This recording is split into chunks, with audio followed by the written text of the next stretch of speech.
Okay. Uh, Good evening. It's 10:30 here in the UK in the evening. It's 10:30 in the evening. Don't know where. Well, just good evening or good day or hello, wherever you are in the world. Obviously, some of the interesting Nations League results that we've seen um, over the last couple of days. Obviously, England losing to Hungary at the Puskás Arena in Budapest. Um, the fallout from that has been quite well, I wouldn't say toxic, but fans are not happy with the performance. Fans are not happy with some of the selections, and fans are not happy with Gareth Southgate. Um, the Dutch beating Belgium 4-1, and that comes on the back of Kevin De Bruyne's comments about the Nations League format. And, you know, uh, I think we have to listen if players are criticising the the competition and the format of the matches that has to be taken on board, and UEFA have to listen to that. I've always said I think there are better ways to format international football in between tournaments. I think there should always be in between those tournaments that should be the qualifying matches for the next tournament, and therefore you reduce the amount of international fixture breaks that we have in the regular season. Now, obviously, the World Cup and COVID have condensed the last 2 years quite dramatically. Of course, the last 18 months, obviously with the Euros being delayed by a year and the World Cup taking place around Christmas time, yeah, okay, that has had an impact on this league season, and it will have an impact on the next league season. And UEFA haven't taken that on board. They put these Nations League games on, and well, we've seen some very lopsided, and I wouldn't say Hungary beating England's a shock result because the style of football Hungary play is a high energy press counter attack. Um, People go, "Oh, it's a shock result." It isn't. If you actually watch Hungary play, it isn't a shock result. I think the lack of energy by England is what's more shocking.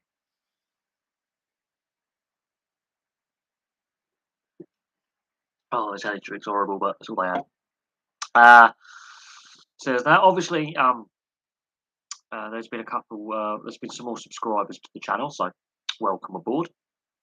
And of course, we've done quite a lot of the club history videos in the last few days while I've been on a holiday from work. Had a week off work, so better way to kill the time. Do a um, bit of historical research, and I haven't got every single fact down. I haven't gone through every single season of these clubs, but I thought it'd be a bit of an interesting thing to do. Put some content up on the channel when I return to work, and the response has been good. The response has been good, and they can age as well as they want. I can always revisit and add things to the club videos, the history sections. They're kind of fun. They are kind of fun. Um, Obviously, next week is game one of State of Origin between New South Wales and Queensland in the Rugby League on Wednesday. And there's already been a fair bit of criticism, especially aimed at the New South Wales Blues and Brad Fittler, over some of the omissions of players. Now, obviously, there's a lot of injuries. There's players not available because of injury, but there's been some criticism of some of the selections of players who haven't been selected, players who've been selected before and who are not going. Um, and I think it's a very well state of origin this year is very hard to predict. I never like to predict it. Obviously, I want to see the New South Wales Blues win, but at the same time, I just want to be entertained. Uh, Thoughts of leaks at clubs? Is it right or wrong? In what sense are we talking about leaks at clubs? Because we're talking about discussions around contracts and transfers. Are we talking about positions of managers? Yeah, that's an interesting question. Look, uh, there's always going to be someone who sells a story to the media to make money. Doesn't matter if it's in um, professional sport or in politics or in industry. Um, there is always someone out there trying to make a buck, and the media feed off that. But at the same time, without people willing to league stuff. We wouldn't have found out about like the Der Spiegel, the football leagues as it's called. If people didn't whistleblow and leak stuff, we wouldn't have found out about the Panama Papers, for example, or the Italian match fixing scandal. A whole host of sports scandals and a whole host of other scandals you wouldn't have found out about. I think it depends on the situation. If there's severe wrongdoing taking place, like corruption within the sport, I'm in favour of it. If it's to do with like a player's contract negotiation or a manager's contract negotiation or discussions over a possible player transfer or transfer targets, then that undue speculation can backfire. But if it's to do with as we found out with Der Spiegel, with the undercover investigations they've done into a whole host of football corruption allegations, I'm in favour of it. If it's in regards to player contracts or contract negotiations between parties, such as a player contract extension or a coach, and it undermines that situation, then no, I'm against it. I don't know what Blackburn's wage bill is, and all I know is in the first half of the Venky's ownership is where our debts come from. So if we're doing that 10-year period, we are in a bit of trouble when it comes to financial fair play. However, in recent years, we've actually stabilised, but we've still got that historical debt to pay off. I wouldn't know.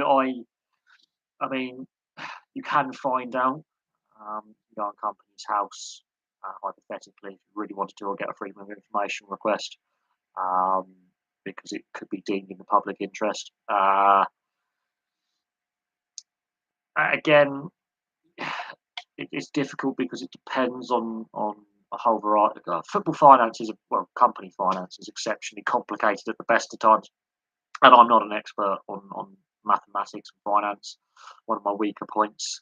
I know the basics, but Birmingham's is 32 million season after season, which makes me think, why didn't they sell it the club? Was not making. It's a tax write-off. Tax write-off.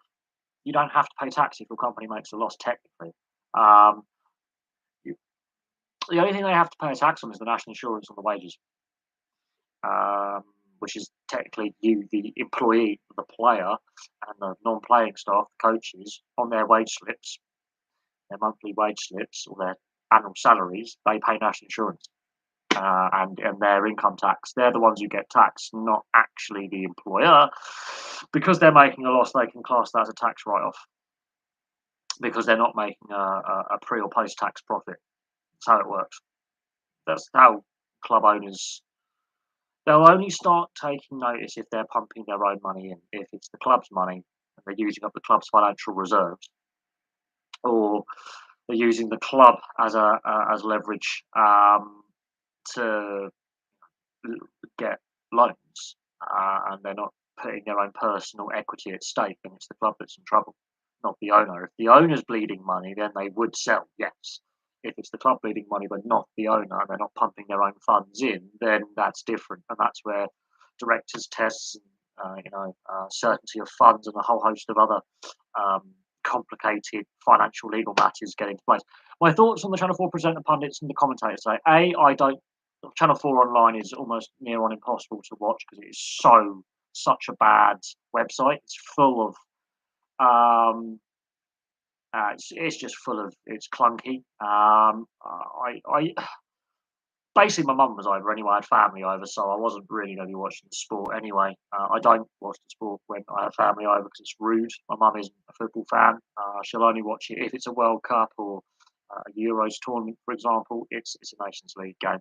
And my mum hasn't been very well, so it'd be really, really. I didn't watch it, but I did keep abreast of things on social media. I had to go my shopping as well, actually. So I knew the game was on. I knew there was a lot of Nations League games on. The criticism, I think, is valid.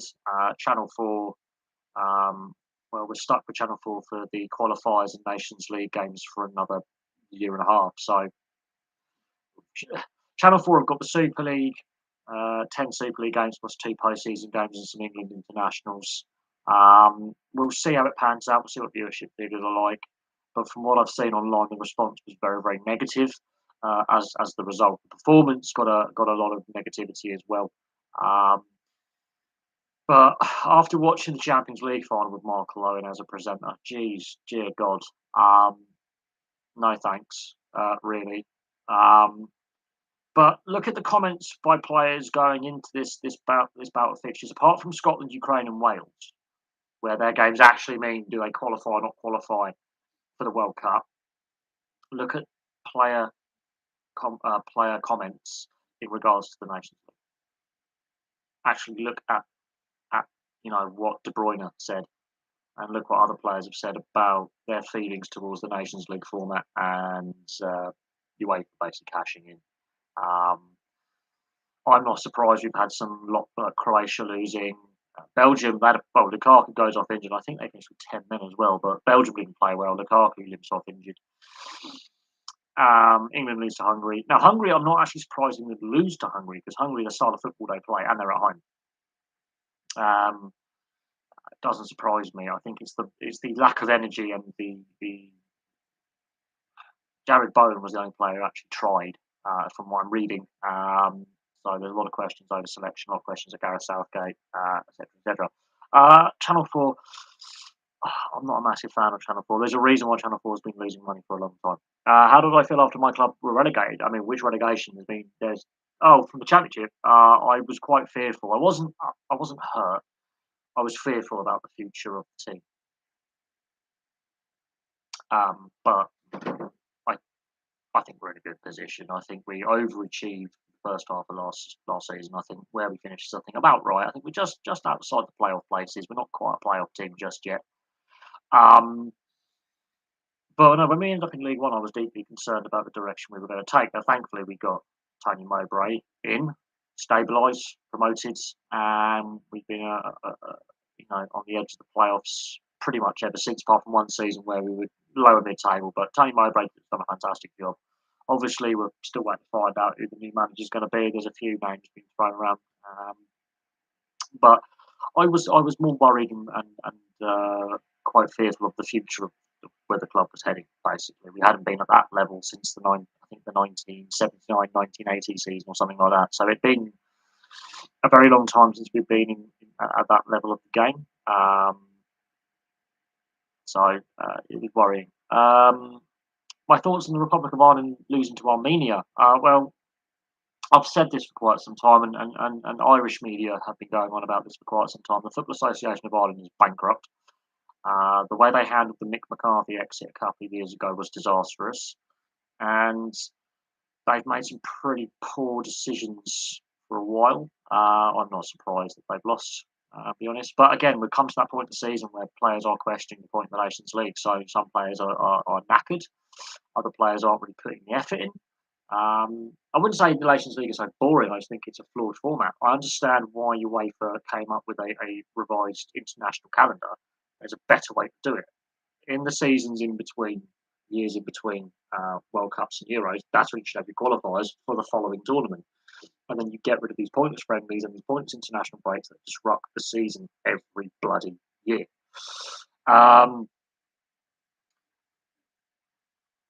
Birmingham City, you think Birmingham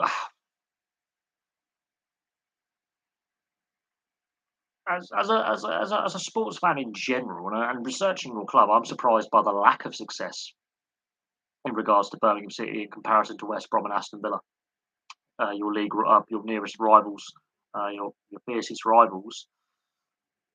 You know, Villa obviously historically in their earlier history very successful. West Brom as well, very successful in the first half of their existence. Birmingham, not so much. Now Birmingham may have won a trophy more recently, but it's the lack of success and the underachievement of Birmingham City for forever it seems. And while Villa and um, West Brom haven't won trophies for a long time, there's still more hope around those clubs. Um, England Bolton it's the same old England, different captain, different coach, the same problems. I haven't really been following the Test match, brutally honest, but the weather is going to help England avoid defeat. Basically, England now praying for the next 2 days to piss down. and it's going to be pretty much solid rain for the next 2 days. So they're praying for the weather to save them, which shouldn't be the case. The weather was always going to interfere in the game, whoever if someone a team was ahead or behind. The batting collapse, different captain, different coach. In this instance, the bowlers have done well. In another instance, it could be the batters that do well. The last couple of Test series defeats, it's been a mixture of different batting and different bowling, poor team selection. The bowlers have done their job. The batting lineup hasn't. But New Zealand bowlers as well have done quite well. So it was a bowling wicket. So in that regard, both sides batting wise haven't done very well. Um, but had the game in their grasp to do it before the weather intervened. They fouled it up. Um, I don't know what to make of it really, but New Zealand's bowlers did quite well as well. So it's clearly a bowling wicket, and the conditions are conducive to that with the humidity and the changing conditions. We should get at Lords with the slope as well, but both sides have underperformed with the bat. The weather's obviously going to have an impact, and it was advantage England, and they've blown it. So again, they've drawn a Test match from a winning position or from an advantageous position where they're in the driving seat and they've thrown it away when they could have actually done it before the weather's intervened. But no, the weather tonight is going to be absolutely dreadful. There could be a delayed start tomorrow. That's if the weather doesn't intervene tomorrow. So it is what it is. What other history videos am I going to do? As many as possible. Basically, I'm going to try and get drip feeders, do as many as possible tomorrow before the Wales game. And then, so I've got plenty of content, obviously, to fill the gaps next week when I go back to work. And I might try and do one per evening, keeping abreast of transfer news because the transfer window opens in a few days. And then, obviously, a lot of players are going to be available on free contracts. Some players' contracts go into the transfer window. We'll see what other players get released. We'll see how active Newcastle and Manchester United and Chelsea are going to be. We'll see how active the three promoted clubs are going to be. So I'll obviously keep abreast of that. But then the Women's Euros starts next month. And then most of my focus will be trying to watch as many games as possible in the evening, doing as many match reviews as possible in the evening, and just trying to cover as much of that tournament as possible. I won't be able to watch every single game, of course. That would just prove problematic with the hours I work. That would just be very, very problematic. But I'll try and cover as much of that tournament as possible. But I'm just going to keep doing it, really. I'll try and get as many done in August as I can as well. I'm going to basically keep doing as many as I can until the Women's Euros, after the Women's Euros, and then before the Rugby League World Cup kicks in, and then it'll be Rugby League World Cup. That's done, and then a week or so later it's the Qatar World Cup. So I'll try and get as many done before the start of the season in August, and then we've got 2 World Cups at the end of the year and 2 sports, and then I'll try and get as many done before the end of this coming season, basically. As many as possible. And then we can always go back and go, okay, that one's dated, revisit it.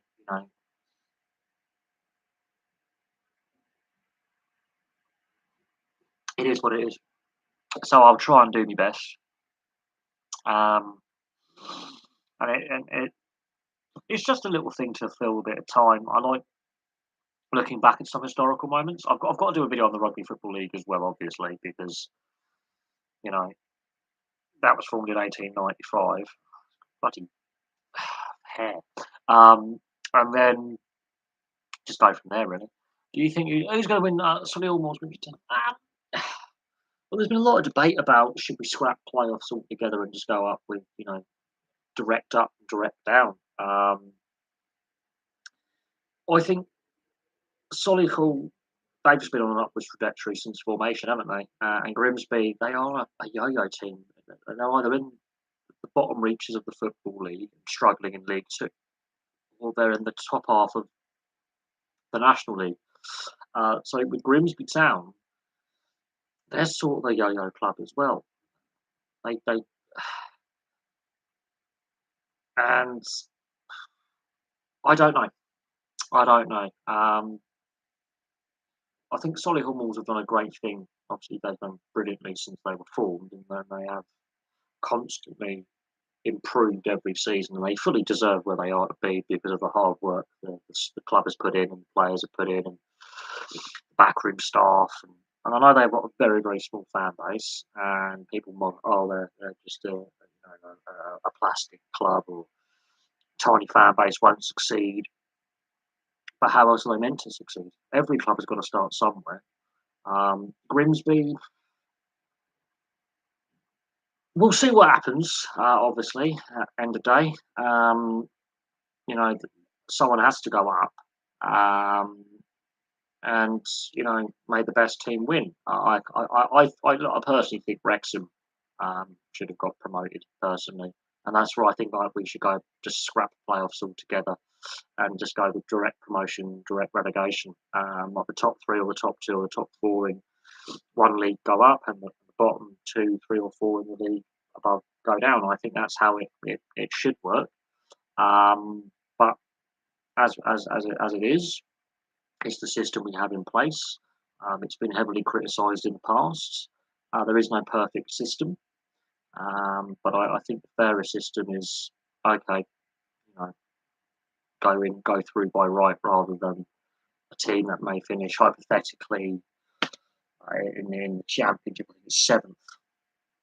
You know, the seventh best team in the league, maybe 20 or 30 points below the top two or top three, yet they could make it through the playoffs with a third place team that may have finished quite a way ahead of them done. And that to me, and the playoff winner will have more prize money than let's say the team that finished second or third that's missed out. Like in this case, Wrexham this year, the playoff winner out of those two gets more prize money because A, they played extra games, and B, they get more prize money, which I don't think necessarily is completely and utterly justified. I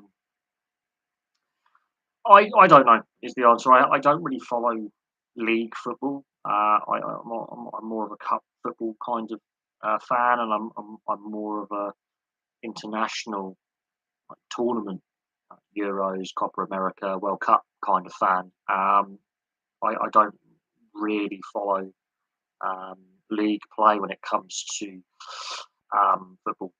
If I'm honest, I know it sounds a bit, weird me saying that.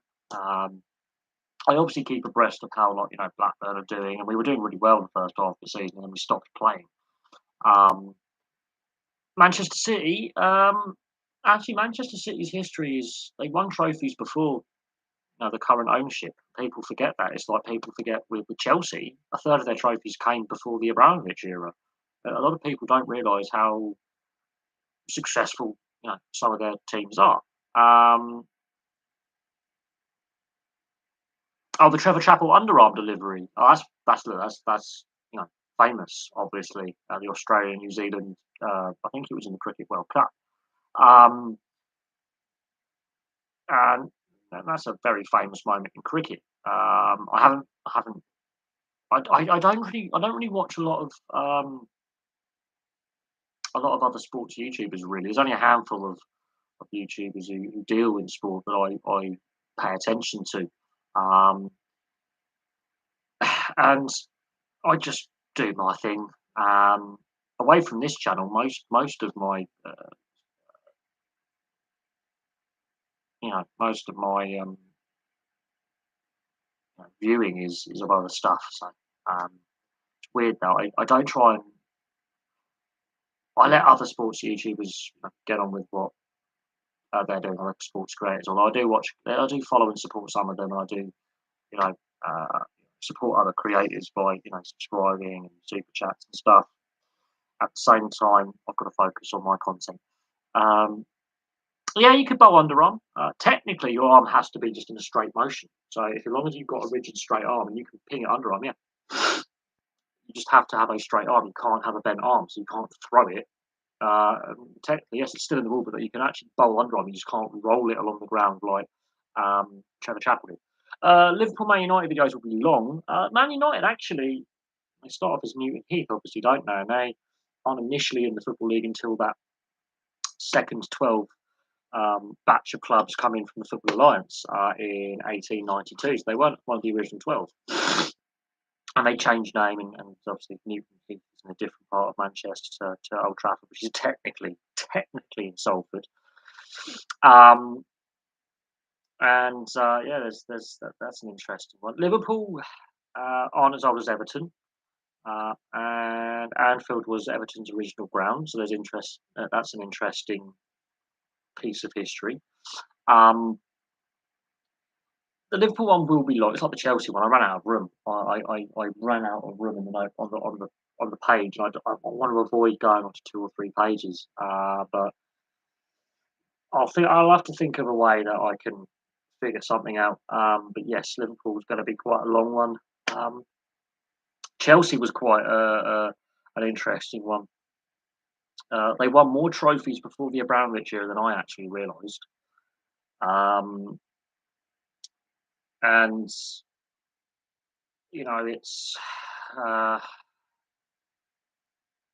don't think it'll be. It won't. It won't. I won't have to go through every single incident, but it won't be 30 minutes. I try and keep them, as the title says, brief. I don't like some of my longer videos. Yes, I do have a bit of a rant, but I try and keep them more short and sharp to keep the focus of the viewer.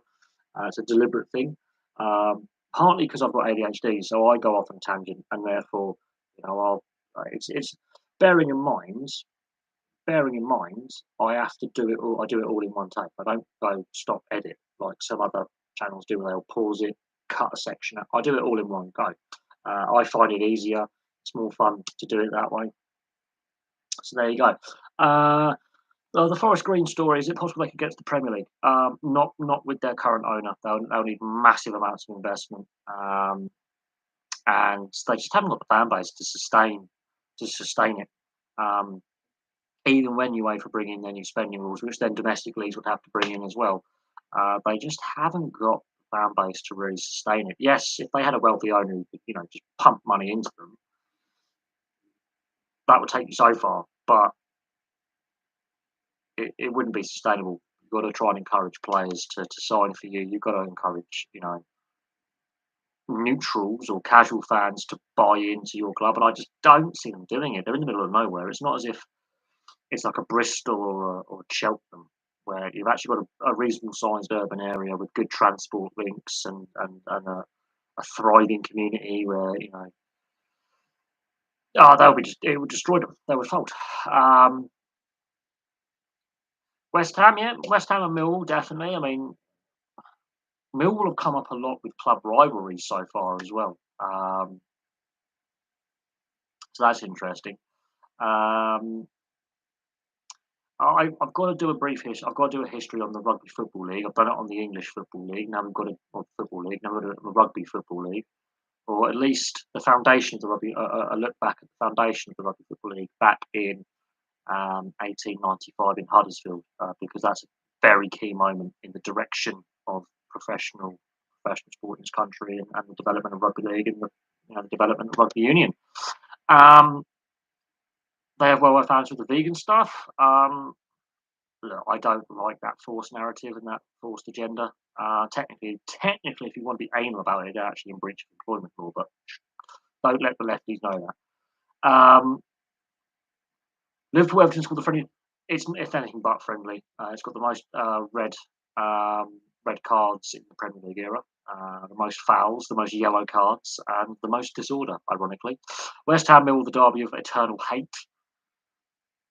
It's interesting how West Ham and Millwall hate each other. Really, I would have thought Millwall would be more angry, like more, rivalry with Charlton and Crystal Palace being south of the river. But obviously, the Millwall West Ham rivalry does go back to far earlier in both clubs' existence, and it is a rivalry of eternal hate. A friend of mine was at that League Cup game in 2009, as was his nephew at the other end of the ground, who got involved in a punch-up. And then his sister phoned him up, goes, "Why is my son on the front page of the Evening Standard?" He's like, "What?" and his nephew was on the front and back pages of a couple of national newspapers the next day, nicking the football with a bike chain in his hand. So, yes, my mate John got in a bit of trouble for that. Have Trem ever played in the top division? I don't know if Prenton Park's ever been a top flight ground. Again, I'm going to have to research that, and of course, I will get to my Tranmere Rovers research at some point. Birkenhead, Birkenhead. Technically, Birkenhead used to be part of Cheshire, as did the Wirral, whereas Liverpool used to be part of Lancashire. Geography. So, so I've got to have a look at Tranmere. Liverpool Everton fans are not dangerous, so that's why an Everton or Liverpool fan got stabbed in Stanley Park by an opposition fan the last time the two teams met, was it then? 'Cause they're not. There's all friendly rivalry, please. Um, no, there has been disorder at Liverpool Everton games. It's the most penalised on the pitch with reds, yellow cards, and fouls in Premier League era. What do I think is the most heated derby in what country? Because we've got to remember you've got Lazio with Rome, you've got Juventus with Torino, you've got AC and Inter. You've got obviously all the London derbies like Arsenal, Tottenham, West Ham, Millwall, Crystal Palace, Brighton's quite a nasty one. Blackburn, Burnley, Newcastle, Sunderland. There's a lot. There is a lot. The Sicilian derby. There's loads. There's loads. Boca Juniors, River Plate. I, I would say PSG Marseille. I would say PSG. I would say RC Lens versus Lille is more violent than PSG Marseille. How is the '66 World Cup romanticised in England? If it is, a lot of the older generation talk about it. I think there's a lot of tongue-in-cheek humour. We've had songs written about it. There's a fair bit of tongue-in-cheek humour. The problem is there's not very many of either the England or West Germany sides still alive.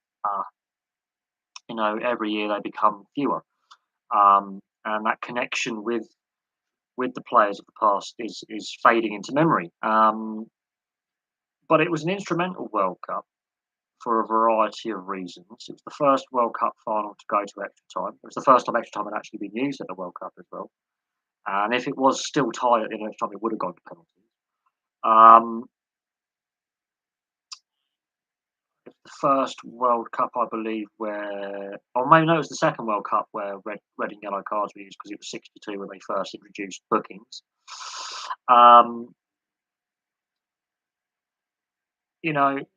It, it was a very interesting. If you look at the history of it, it's a very, very interesting tournament. And yeah, every year, as I say, it's fewer and fewer. To be honest, in regards to I think the 1970 World Cup is possibly the best tournament ever played. Far superior to any other tournament, but of course, none of us were alive in 1970 to witness that. But those who were say it was the best tournament ever played. There's a lot of things I'm surprised about. When I'm doing the Football League history video, like substitutes, the playoff structure rather than promotion relegation. I think before Accrington were thrown out, replaced by Oxford United, but there wasn't a relegation to the non-league. Once so there's a lot of things that were firsts in the '60s and '70s and '80s, but the style of football changed. How the game was played. Back in the day, you could shoulder barge the goalkeeper over the line if he had the ball in his hands. That was classed as a goal. You could physically, put your shoulder into the goalkeeper, and vice versa. The goalie could knock you over as well. That was allowed. Oh, what have we got going? What have we got going? You don't think the Premier League would tolerate a West Ham Wimbledon match? I tell you now, that would sell tickets. That would sell tickets. Definitely. Um, I would. Well, the problem is it's thankfully that fixture doesn't happen often, but when it does, it gets messy. Um, quite frankly. The first one fully broadcast in colour was the 1970, although colour TVs actually have been sold in 1966, as very few people had access to them, and and yeah. But I think if it was brought, I think when it was in the US, you could watch in colour, but not in England. So if you watched it in the US, you had access to a colour TV, and the US feed had colour. But the first one fully in colour for all was the 1970. You're surprised how many times we have more than one team? I'm not. I'm not at all. Oxford United, Oxford City, for example. You could say that. I think, but it's the popularity of the sport. It tells you all you need to know. Quite frankly. Uh, if you've got enough people willing to start up a club, and enough willing people willing to support and help that club grow, then you know anything's possible. Um, I think a lot. Yeah, I think that we're looking at how fatigued the players looked, and reading about how looking how fatigued the players looked at the end of this season in the cup finals that I watched, and the later stages of the FA Cup. I am concerned about the quality level that we're going to see at Qatar. That's why I say leagues like the MLS and the A League and some of the South American leagues that don't play at that time of year, players based in those leagues will do better. So it'll be interesting to see what the quality of Qatar is, but I'm concerned it's going to be worse than 2010, a lot worse. At least in 2010, part of the issue was it was played in the South African winter, but a lot of the games were played at altitude. And people forget that Central South Africa is like Bloemfontein and Joburg are at altitude, and altitude has an effect, especially in winter. It's colder, um, the air is thinner, it's not particularly pleasant, and there you go. Um, Will Wales make history tomorrow? It depends how much emotional energy the Ukrainians have spent, because that's going to have taken a lot out of them. How focused the Ukrainians are. If the Ukrainians aren't focused, and there's that emotional baggage still, and they're mentally fatigued, Wales could do it. And Wales have had a lower intensity run out in their friendly, whereas Ukraine have had to go blood and thunder against Scotland. So there's a possibility Wales can do it. If Wales don't do it, I think that's Gareth Bale's last ever game as a professional football player. But if Wales do it, I think he plays on for another season. My opinions on Sepp Blatter. I've made it clear that the corruption was growing within FIFA for a long time. A lot of people were naive to it. A lot of people were willingly ignorant to it, like willingly, like, let them go on with it. It doesn't concern us. We're small fry. It doesn't matter how many of us protest. In reality, um, we all know the Russia World Cup. I didn't mind actually because the former Soviet Union had a history in the game. They've been to international finals. Lev Yashin, for example, Vasily Ratz's goal. The former Soviet Union and its successor states like Ukraine and Russia had qualified for World Cups and tournaments before. So I had no issue with the Russian World Cup. Obviously, I have an issue with the Russian politics, but not the Russian World Cup per se, because Russia has had a sporting pedigree. Qatar, yeah, we all knew. Something. As soon as that was announced, there were some eyebrows raised. Then there were some comments following the announcement from, I think Greg Dyke was the FA chairman at the time. He said, "Our corruption, but this is his words. We had a budget for corruption. They knew that you had to bribe officials to get votes, and we had set aside 1.6 million. Qatar set aside 160 million. We managed to bribe one official. So there you go. But no, the problem is Blatter had been in charge for so long that it was inevitable that nepotism and corruption. And Infantino is from the neighbouring valley. So in Switzerland, you have cantons, which are similar to counties or states. And I think there's like 26 of them or something. I've been to most of them. And Sepp Blatter's from one canton, and Infantino is from the neighbouring valley in the next canton. So pretty much they're neighbours. You could yodel, with the yodeling, like over the mountain, and probably get a yodel back. Um, that's how much. So they basically replaced one corrupt bloke with another corrupt bloke. So we'll see what happens. Um, but the other countries in the southern hemisphere, like Argentina and South Africa, didn't ask their World Cups to be moved to their summer, which would be our winter. They quite happily went, yeah, okay, we'll play that time of year because most of the players play in the northern hemisphere, and they were fine with it. Um, and you don't want to play in the South African summer. I tell you, people would die. The animals get a bit bitey that time of year as well. The Jubilee looks nice, but it's actually a terribly designed football. And Adidas got heavily criticised for that ball's technical design rather than the aesthetic design. 2018 was a good World Cup, yes. I think the Russians did do rather well, but the Russians did warn all hooligans that they would face lengthy spells in jail, including the Russian hooligans. You don't want to piss off the Russian police or the Russian military police because they'll probably beat the crap out of you. Would I like to see a World Cup here? Well, we've got Women's Euros next month, so we've had World Cups. We've had the Olympics. We've had, we're going to have our third Commonwealth Games in my lifetime. I've seen enough big sporting events here. Um, it's expensive. We've got the sporting infrastructure, but it still costs a lot of money to host. So. And right now, we've got enough problems.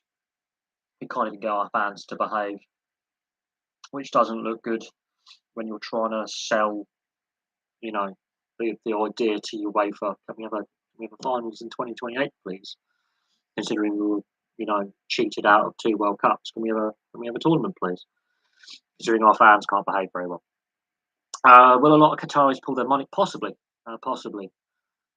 It is very, very interesting, and you'll notice this. Gazprom got the Champions League and Europa League sponsorship following the awarding of the Winter Olympics and the World Cup and all that. In Russia, Qatar suddenly get football clubs and TV contracts and airline sponsorship and everything. I wouldn't be surprised if there's suddenly a withdrawal of cash, yes. And with the new spending rules coming in, PSG cannot continue to sign these stupid contracts and transfers. So it's possible. But they need to do. So it is what it is. England will not host the World Cup again, probably because the fans are too aggressive. I wish the World Cup would be in Africa again. I'm not so keen on that. Where would you put it in Africa? Didn't work in South Africa for football. It works for rugby and cricket in South Africa, not football.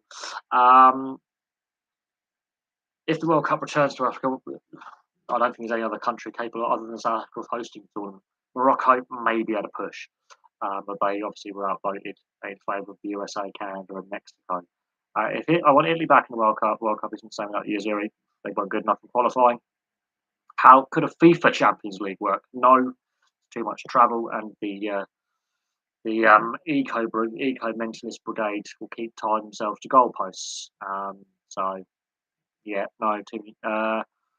Nigeria and Senegal, security issues in Nigeria and Senegal.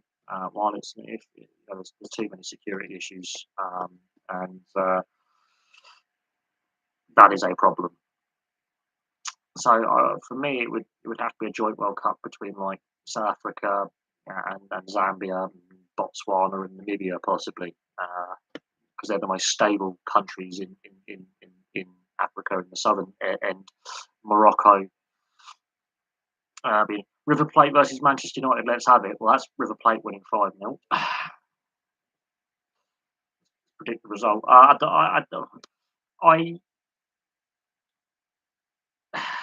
Well, I mean, the proposed format changes to the Champions League are already being heavily criticised by fan groups across the board. So, while I think Alexander Serafin is the right guy to take the organisation forward,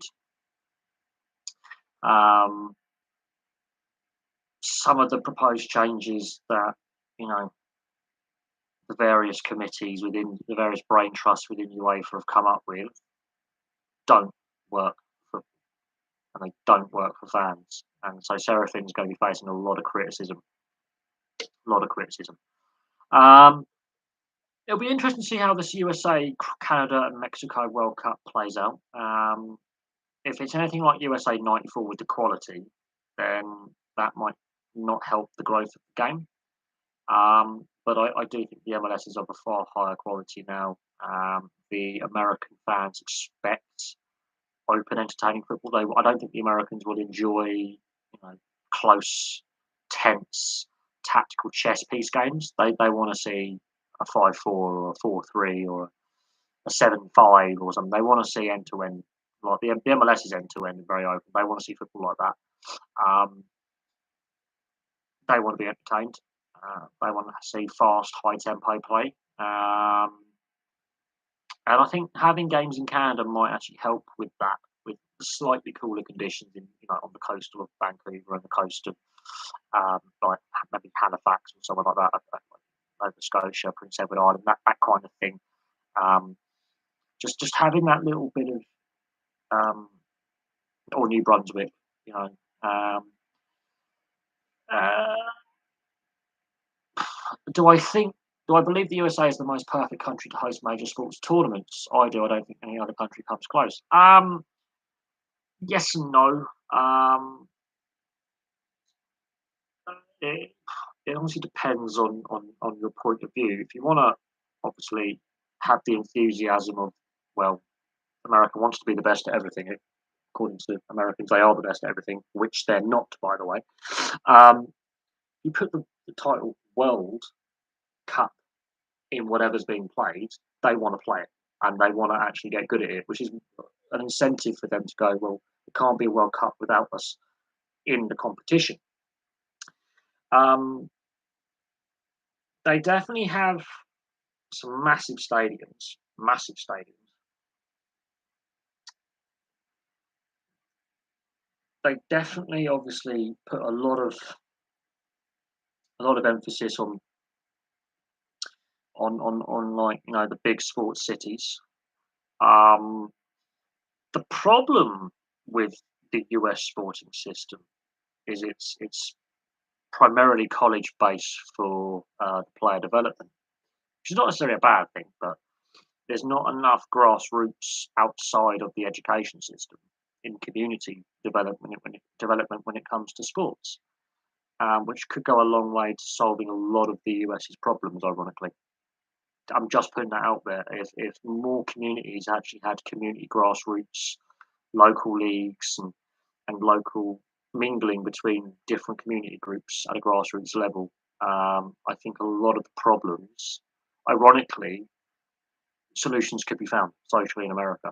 And that's the problem is the middle classes and the upper classes stay behind their gated or their leafy suburb communities, and then the working classes of all backgrounds live in really poor quality housing on the other side of town where it's out of sight, out of mind.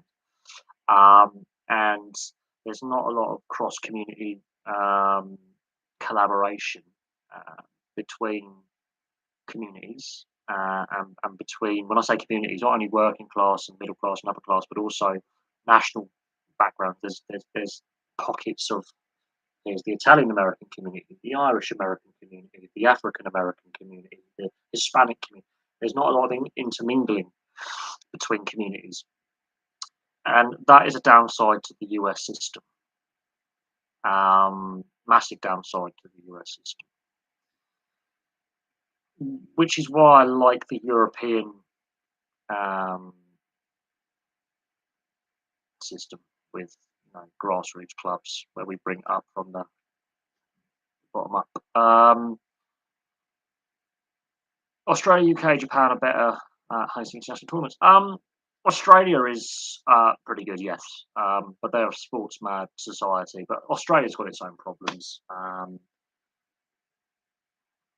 Unfortunately, if you're going to host a tournament, because the size of Australia, much like the size of the US, it does pose problems for logistics and time zones for TV.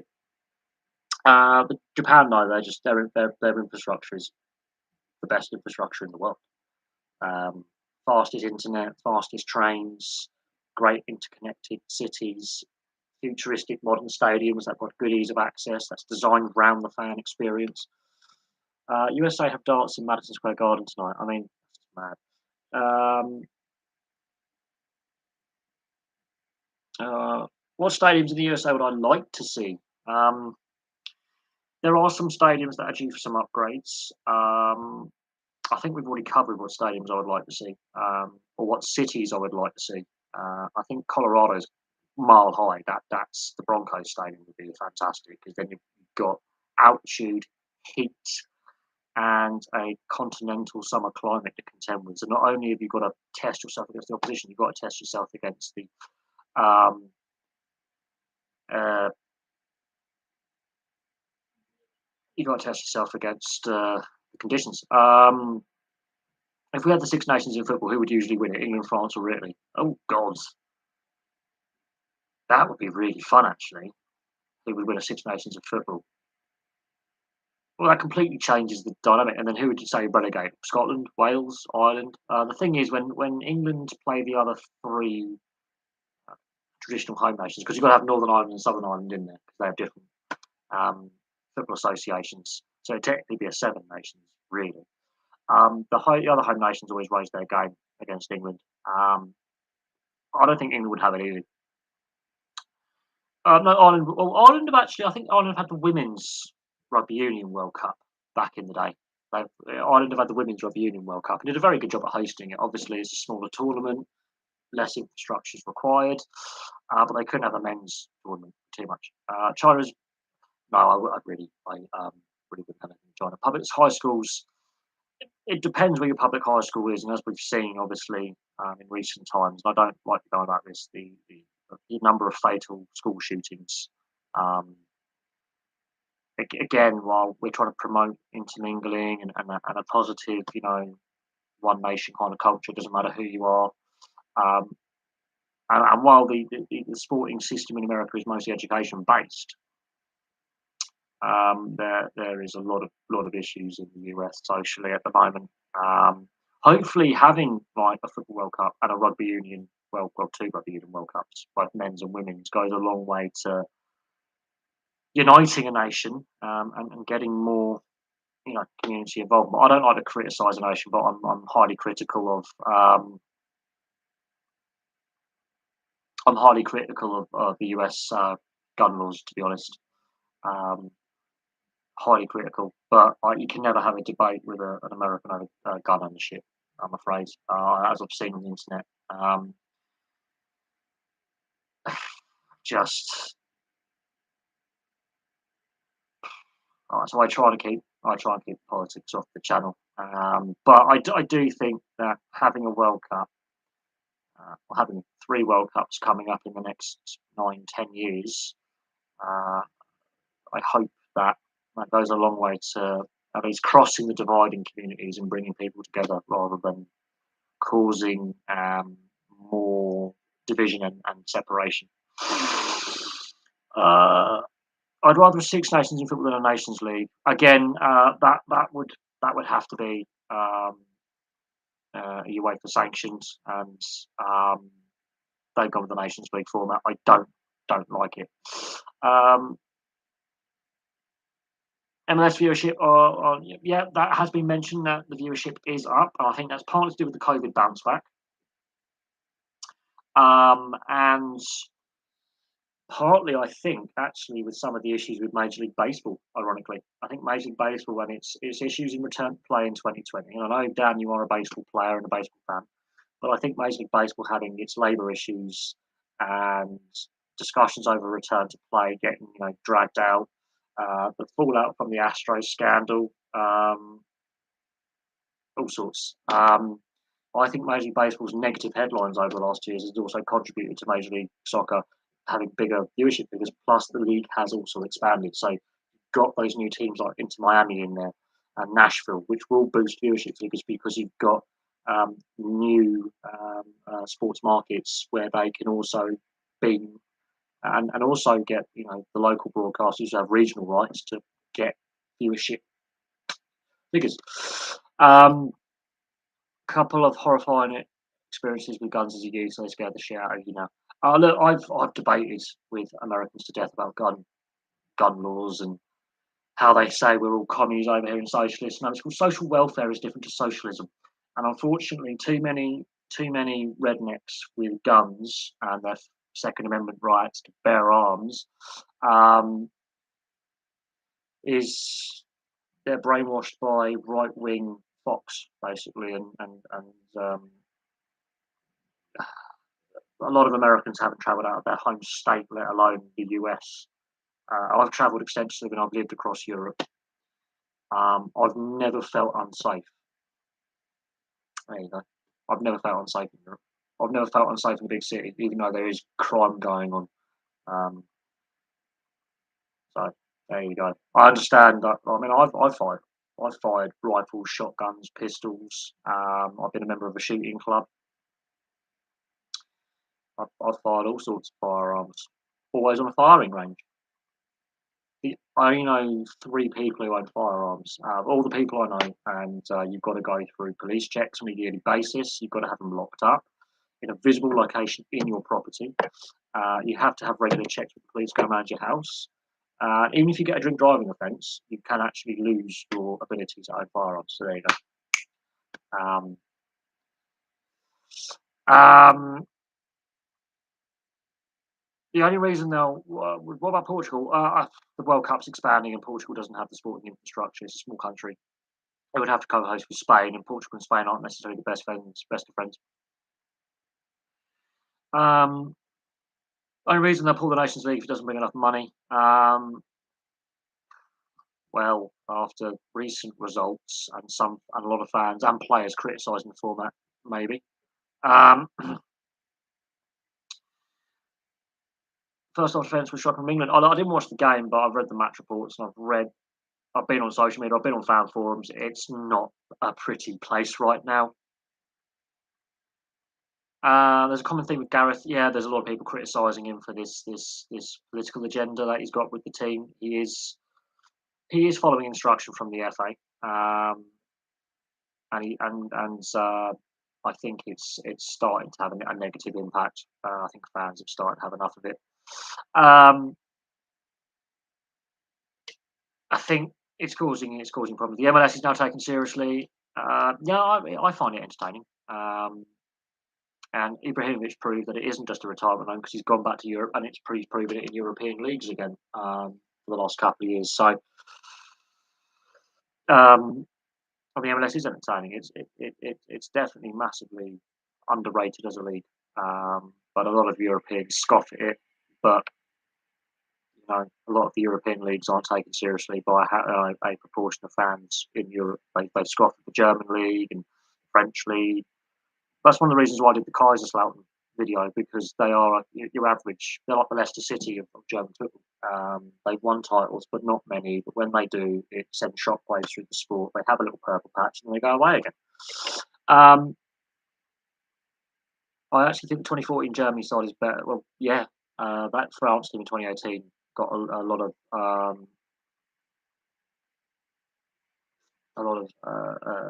that Germany 2014 team was a team that played with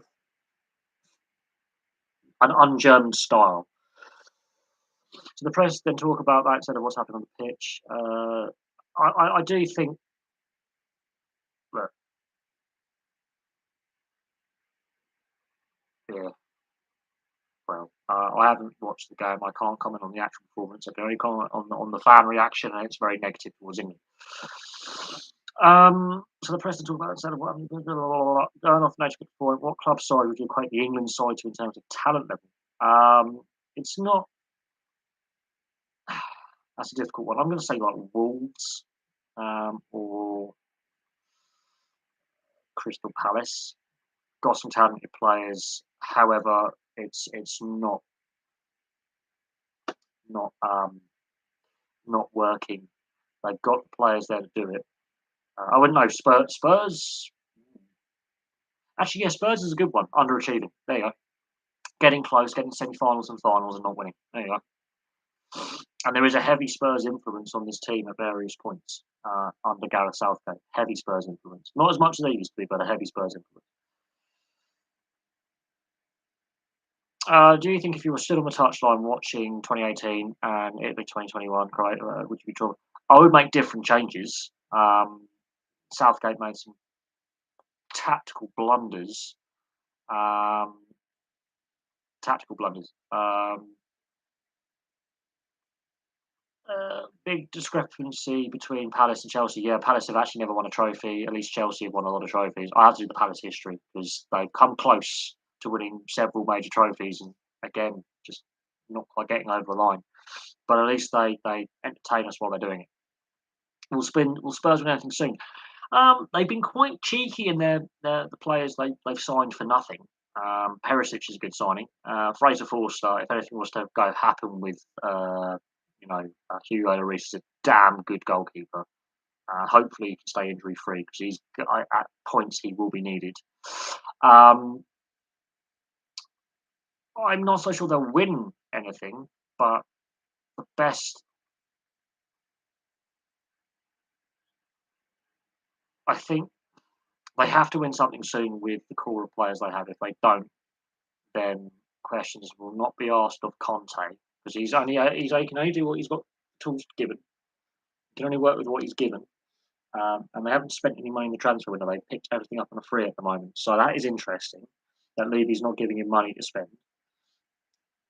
The Harry Kane contract started to age badly because they've not got any silverware return for it. Yeah, he's got a lot of goals of the month and player of the month award and top goals win the season. But they're celebrating being a place ahead of Arsenal is not good enough.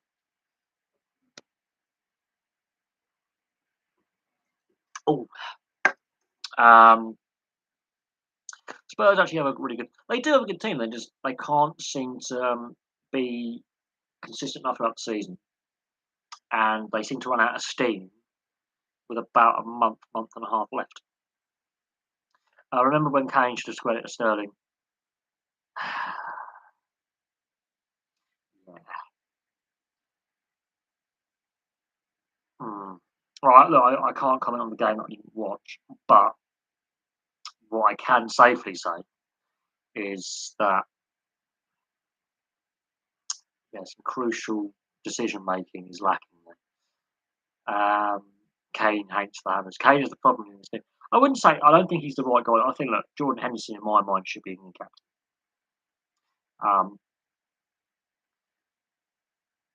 I don't think Harry Kane is the right player to be captain. I've always had that opinion. That's my personal opinion on that. People can disagree, but that is, what's been decided by. Because Gareth Southgate had that option when he was deciding, and he went with the wrong player, in my opinion. Kane without his normal strike partner, Son Heung-min is not the same. Agreed. He doesn't have that same communication and link-up play that he does with his club teammate.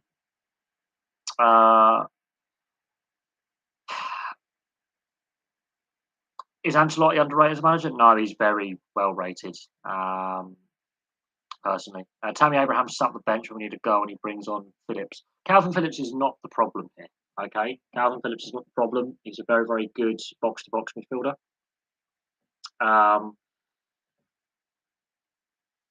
He's obviously been told this is going to be what we're going to do. But from what I've read, the players treated it like a friendly. Now, if the players have tuned out, that is worrying. Calvin Phillips has had a lot of injuries this season. You have to bear that in mind. Tammy Abraham's had a very good season with Roma. I am surprised he wasn't starting. You've got a player who's just won a European club final, in form, feeling, that's not good enough for me.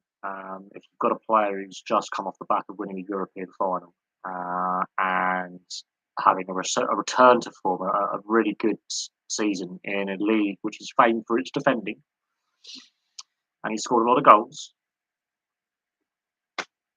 not good enough.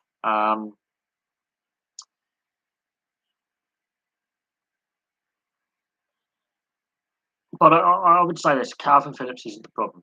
Okay, that's the manager. That's the manager making a really poor tactical decision. South Korea lost 5-1 to Brazil.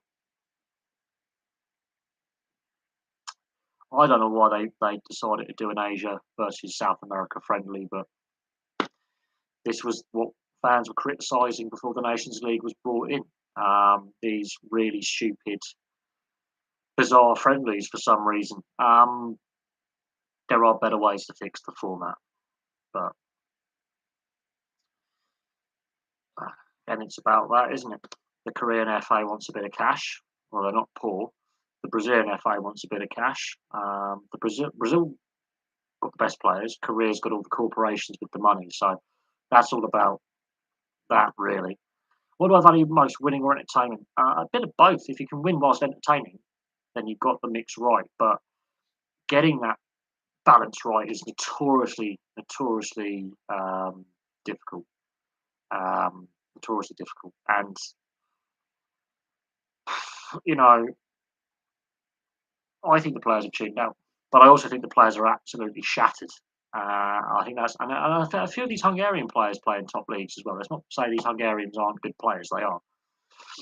Um, but Kevin De Bruyne's comments the other day before the Belgium Holland game tell you all you need to know about what the players feel about, um, the Nations League and the timing of it. Um, I think the players have started to tune out. Players are actually starting to understand what the fans feel. Um, and Jared Bowen, from all reports, was the only player that actually showed any willingness to do anything. So, look, after the World Cup 2018, we had a poor Nations League campaign, and then COVID comes, and then I think that benefited some of the younger players having another year to develop in their respective clubs, which benefited us last summer. Um, I think the time of Southgate is coming to an end, and we need to find someone different.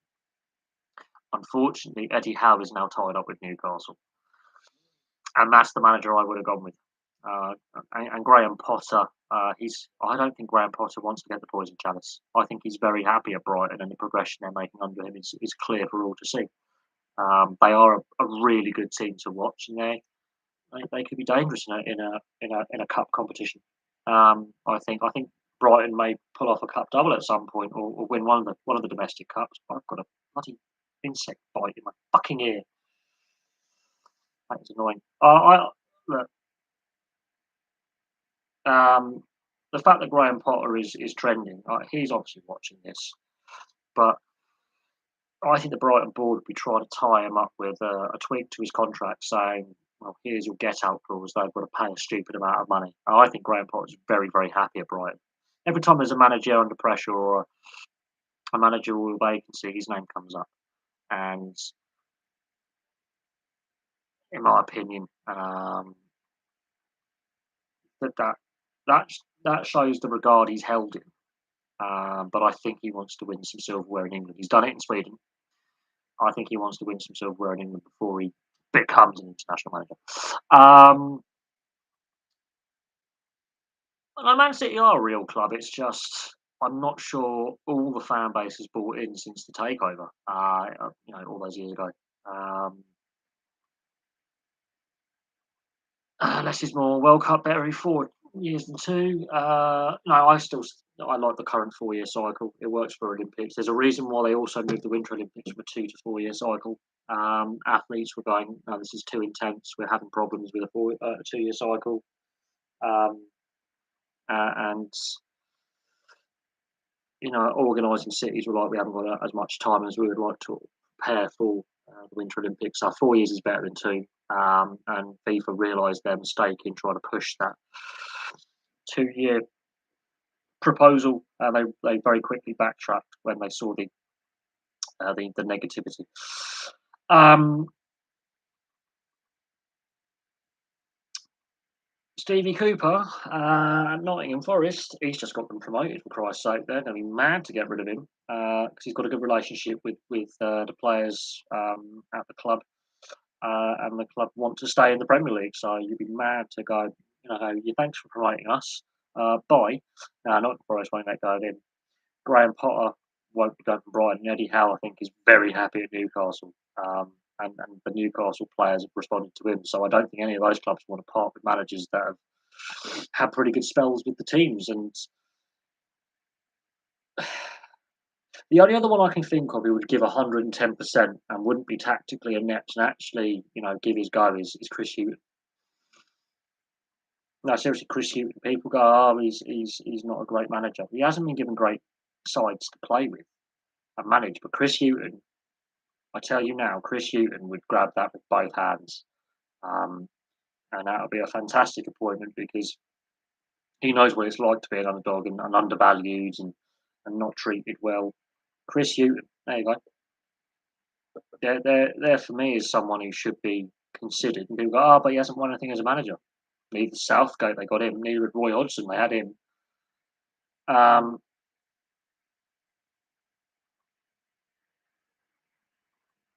so would you Bielsa, England manager? God, he can't even speak the language. He had all those years at Leeds and still needed a translator. Um, would you ban in-season pitch invasions? They're illegal anyway. They already are banned. People just don't listen. But I ban them. They already are. Um, so bear that in mind. Would I ban end-of-season pitch invasions? They already are banned. um,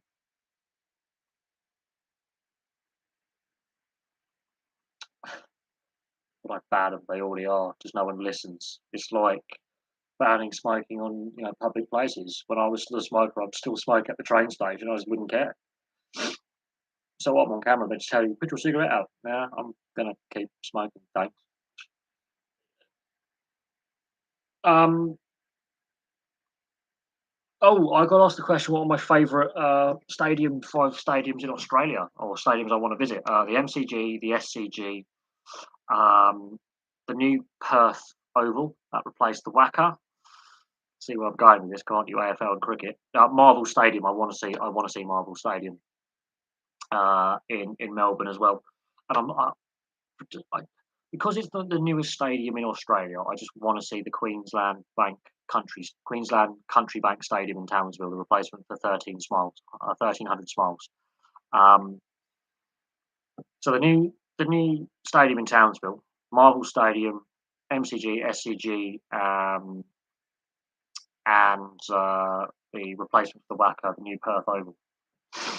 Um, Yeah, no, it's illegal to enter the field of play. If you ever go to a football stadium or rugby stadium or rugby league or cricket, you will see a sign saying, it is illegal. It is an offence. You'll see the sign on the reverse side of the advertising hoardings. It's been illegal for years. Um, it's just when it's in a celebratory fashion, the clubs just don't ask the police to enforce any criminal or civil action. But what we've seen, however, is not because you'll be banning if it's a club like Stockport County, you just ban half your fan base. They then why punish? The problem is, I do say this, and this has been a problem for. I'm going to kill that bug. You're dead. Thank you. Um, no, pitch invasions have always been illegal.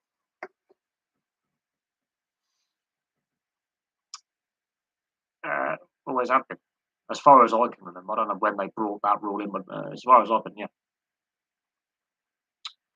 Um, I'm loving the debate in the old comments about club support, country support. The club country debate strikes again.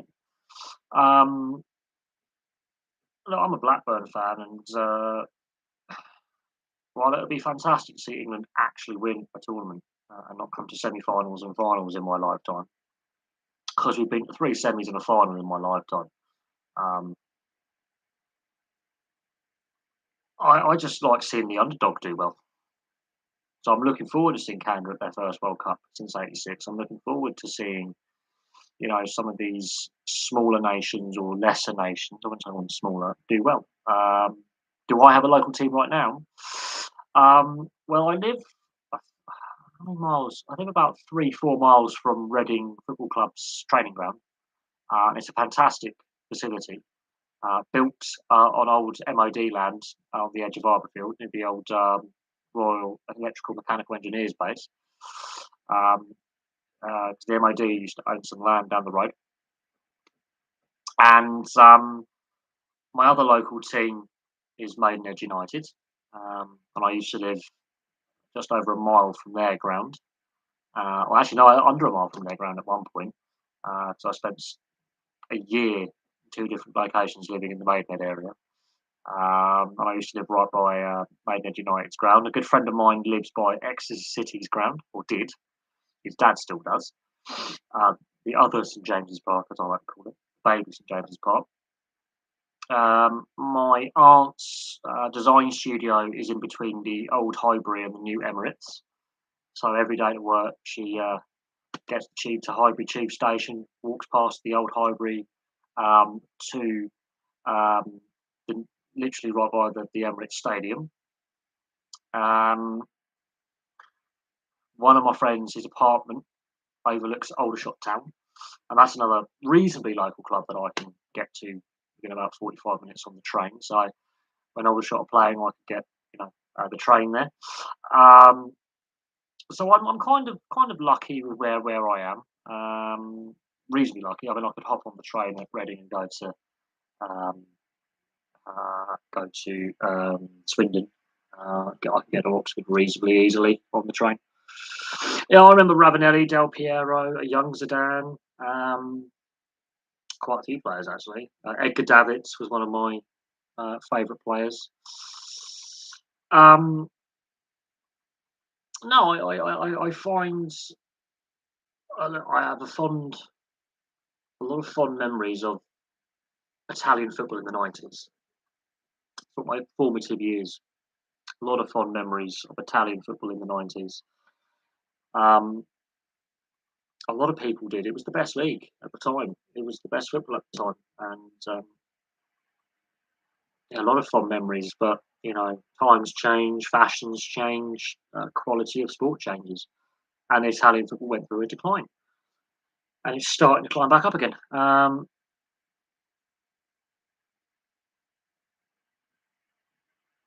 Well, that's fair enough. How you support your team, you've got to start somewhere, and I know a lot of people who don't follow football, and they follow rugby union, rugby league, cricket, ice hockey. They don't have anything to do with it. They don't follow football at all. Um, and then I meet people who follow football but don't follow, rugby. It to me, it doesn't bother me what sport someone follows. Uh, and people ask me why I like ice hockey and rugby league and all that. I'm just like, well, I've been watching it since I could walk. So and I've been fortunate that I've had um, friends play ice hockey at various levels. I know some of the national side as well. Why? Why has it? It's just it wasn't always that way. It just goes through phases historically. So in the 30s, when they win back-to-back World Cups, it was built upon solid defence and a very the Kekanato system, as it's called, high tempo defence. Um, in the 60s, 70s, and 80s, it was built upon fast-paced counter-attack, but strangulation defence. So what you would call like the New Jersey trap system, where you slow the play down when the opposition try and attack you, and then you hit them when they least expect it. Um,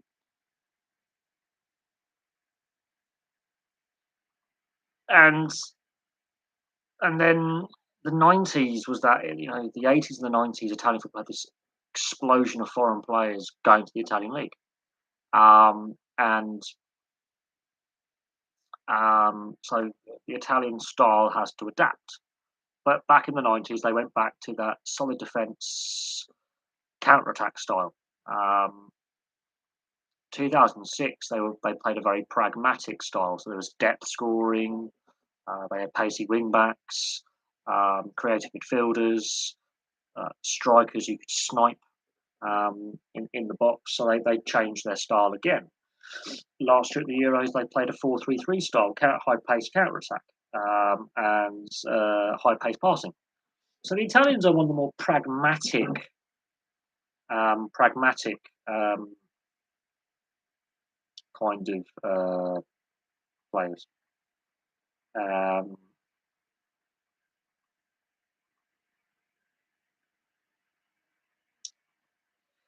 are a lot of modern stadiums boring in that character? Yes, I've been to the Medeski. I mean, while they're fantastic, they're easy. If they're built well and designed well and located well, they're easy access, easy in, easy out. You know, modern facilities where the getting in and out of the stadium and finding a seat is a piece of piss. The problem is they lack that character, they lack that history. The atmosphere, can be a bit underwhelming. Um, I've been to the Medeski, I've been to St Mary's. Obviously, Vicarage Road has had a lot of development over the years. Um, that's why my favourite stadium is Loftus Road, because it's very intimate. You're very close to the play. It hasn't been apart from putting the all-seater stadium or the all-seater section in. It hasn't. The stands themselves haven't been overly modified since the 80s, I believe. Um, and my favourite stadium that I've been to, well, if the old Griffin Park was still standing, that would be my second favourite. Um,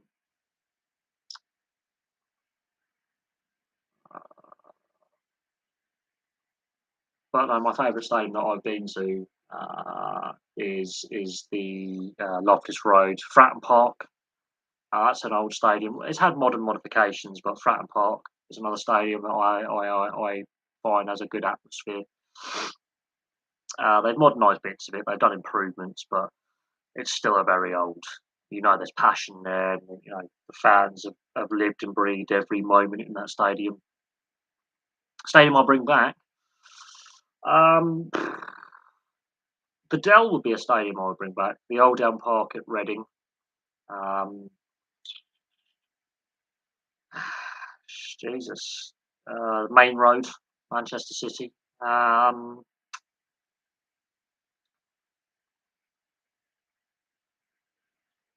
yeah, Highbury's another one. Yeah, yeah, you could argue that. Highbury and Main Road, I think, and the Dell are Premier League stadiums that I would bring back. Um,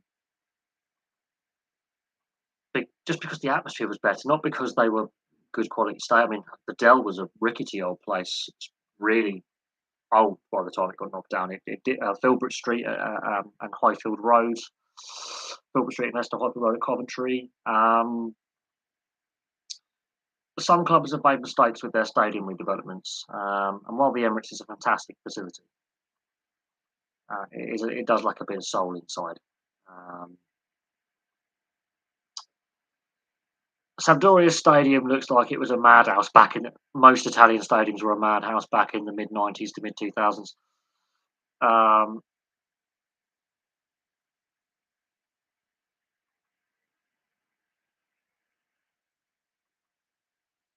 the Puskás Arena looks very much like Wembley. I think it was designed by the same design company.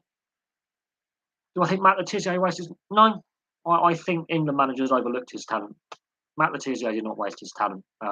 Managers overlooked his talent. There was no waste of talent there.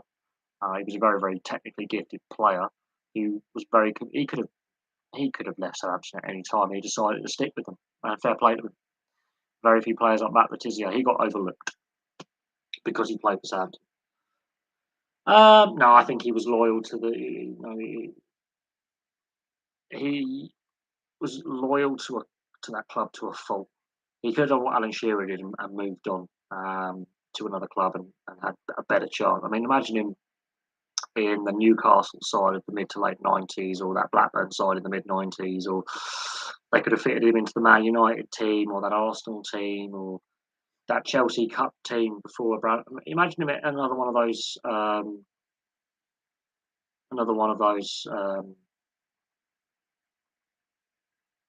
top teams at the time. Southampton were, a team at the other end of the table. You know, trying to fight relegation most seasons. Um, he was a fantastic player by any stretch of the imagination, and he was committed to his club. He never wanted. He could have gone on to another team that had a better chance of winning a trophy, or or he could have gone into a team where he had a better chance of playing for England more times.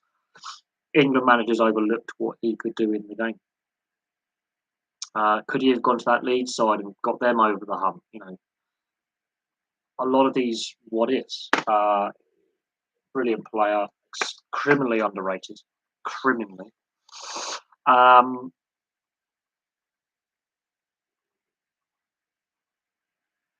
Absolutely criminally underrated. In my opinion. Um, but a fantastic player, and you know, uh, should have had more appearances for England. But at that time, there were a lot of quite quality midfielders we did have. Could I see Blackburn ever win the Premier League again? Well, we've got to get out of the Championship first. I can't see us winning the Premier League or getting out the Championship with the current ownership. And while the last 5 years, Tony Mowbray's done a fantastic job with what he's been given, um, I can't see it happening with the Benkeys in charge. It would it would be nice, but we need a change of ownership, I think, and we need the right manager for starters. But we've been pretty good with some of the talent we've developed in recent years. I've also had Berison Diaz, Bradley Dack. Um, we've picked up and developed some good talent lately. It's all about making the playoffs. Making the playoffs, I think, is even if we don't make the Premier League via the play, making the playoffs is, I think, I'll be happy with that every season for the next 2 3 years. The reason why I support Liverpool for some reason, our family club. Well, dad and my granddad, and my dad, uh, my dad's dad were both Liverpool fans. My granddad's nickname was Scouse, so make of that what you will. My other granddad was a Burnley fan, so there you go. Who's bigger, Blackburn or Burnley? We're both founders of the Football League. Blackburn's got the bigger fan base and the bigger population base, and has had more success than Burnley by a fair bit. We're the 10th most successful team in English football. Burnley's, I think, equal 15th. So let that sink in. We've had that just a little bit more success. Not much more, but enough to go, hey, we're a bit better than you. I've got to do a Burnley video and go on. I've got to do it with good grace because I am a Blackburn fan and I'll be like, it's a team I love to hate. But to be fair, we are the 10th best team of all time in English football. I think they're like equal 15th or something, or equal 12th. So they're not a million miles behind us. But yeah, we've won 2 trophies in my lifetime. Burnley, I think, last won a trophy back in either the 50s or 60s or something. So it's been a long time for between trophies for Burnley. Long time. Where do I see Swansea in the next few years? I know Swansea's got American ownership, another one of those clubs with American investment. Um, Honestly, I don't. It's so hard to predict where teams will be next season, and the last 2 years have been an absolute roller coaster. So very hard to predict anything anymore. Um, Given you know making the right decisions is crucial. I will say this: from where Swansea were 30 years ago, to where they are now, they're in a lot. 20 years ago, even 25 years ago, they're in a much better position now than where they were at the beginning of the millennium, 20 odd years ago. They're in a much healthier position now than where they were when I was a kid. Let's just say that. It's all about investing in the right areas and you know um, making good transfer decisions. The right, not overspending, spending wisely, building a good team culture, and not overextending oneself. Are Cardiff bigger than Swansea? Swansea have had a made a better fist of it in the Premier League era than Cardiff. Um, it's tasty. I think they've only had 1 or 2 seasons both in the Premier League, and Swansea battered Cardiff. So in recent years, it's been Swansea on top. Um, they've got more recent silverware. They played in Europe. Um, they've developed a lot of players who played for both the Welsh national side and other national teams. Um, Obviously, they're not where they would like to be. Neither are Cardiff. Um, do they both deserve to be Premier League sides? Well, they both, being in the Premier League, that fucking bug is going to die. Tasty death, good death. The South Wales derby is like any intense intercity or local rivalry. It's like it's like Southampton Portsmouth or Blackburn Burnley or Preston Blackpool or Newcastle Sunderland. If it's an intercity or intertown rivalry where you have that, you know, intense rivalry in industry, in investment, sport, it's always tasty. It's tasty in rugby union. It's tasty in football. It, it's just always had that spice to it. Um, Always. Uh, do I think same city derbies? Not necessarily. It depends how regularly um, you play each other, and people say like the Dundee derby is the friendly derby because they share the same hooligan element. Stadium is based in Dundee, but that's classed as the friendliest derby. Um, but you've got the old firm that's got political and religious hatred behind it. Same in the capital derby in Edinburgh. Um, Millwall West Ham. There's reasons for that are more socio-economic. Um, I don't think it's died down. I think it means more when it gets played again. Just because they're not in the same league doesn't mean they wouldn't necessarily hypothetically meet in a league or FA Cup situation. That would be interesting. When someone said earlier, the Premier League wouldn't allow Millwall West Ham to take place. No, they would have to let it take place because it's up to the security. I mean, if that was the case, oh look, yeah, just because I don't think it's been forgotten. I just think obviously because they've been in the same league for a while. Um, it's like Nottingham Forest, obviously not playing against Leicester for a long time, and of course the FA Cup this year got nasty. Um, Sunderland and Newcastle not being in the same league for a couple of years. City don't see Rovers as rivals because they've been in the higher division for a while, but won't last forever. And it's like St. Pauli and Hamburg. They hate each other in Germany, and it's like Torino and Juventus. There's been a period where Torino haven't been very very good, and Juventus have obviously dominated since the '60s in that rivalry, but that wasn't always the case. Roma Lazio, they hate each other.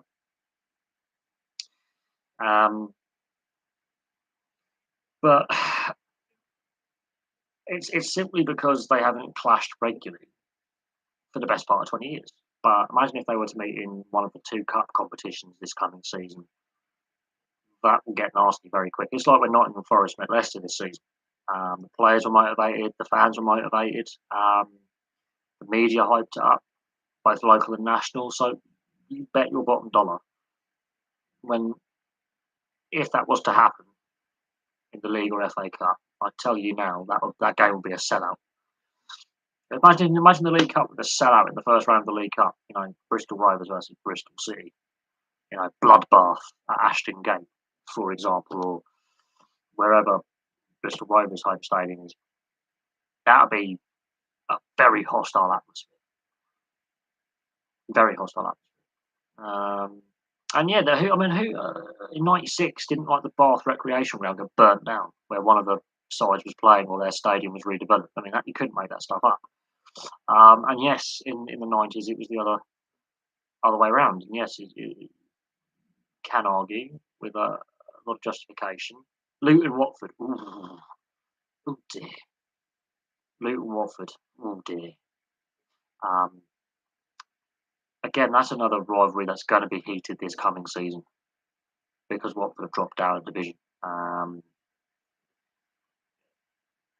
Coventry Leicester hasn't been played in a while. Um, you know, Sheffield United, Sheffield Wednesday. Uh, there are some rivalries that haven't been played in a while, and you know, I mean, Blackburn Burnley hasn't taken place for the best part of what is it, 7, 8 years.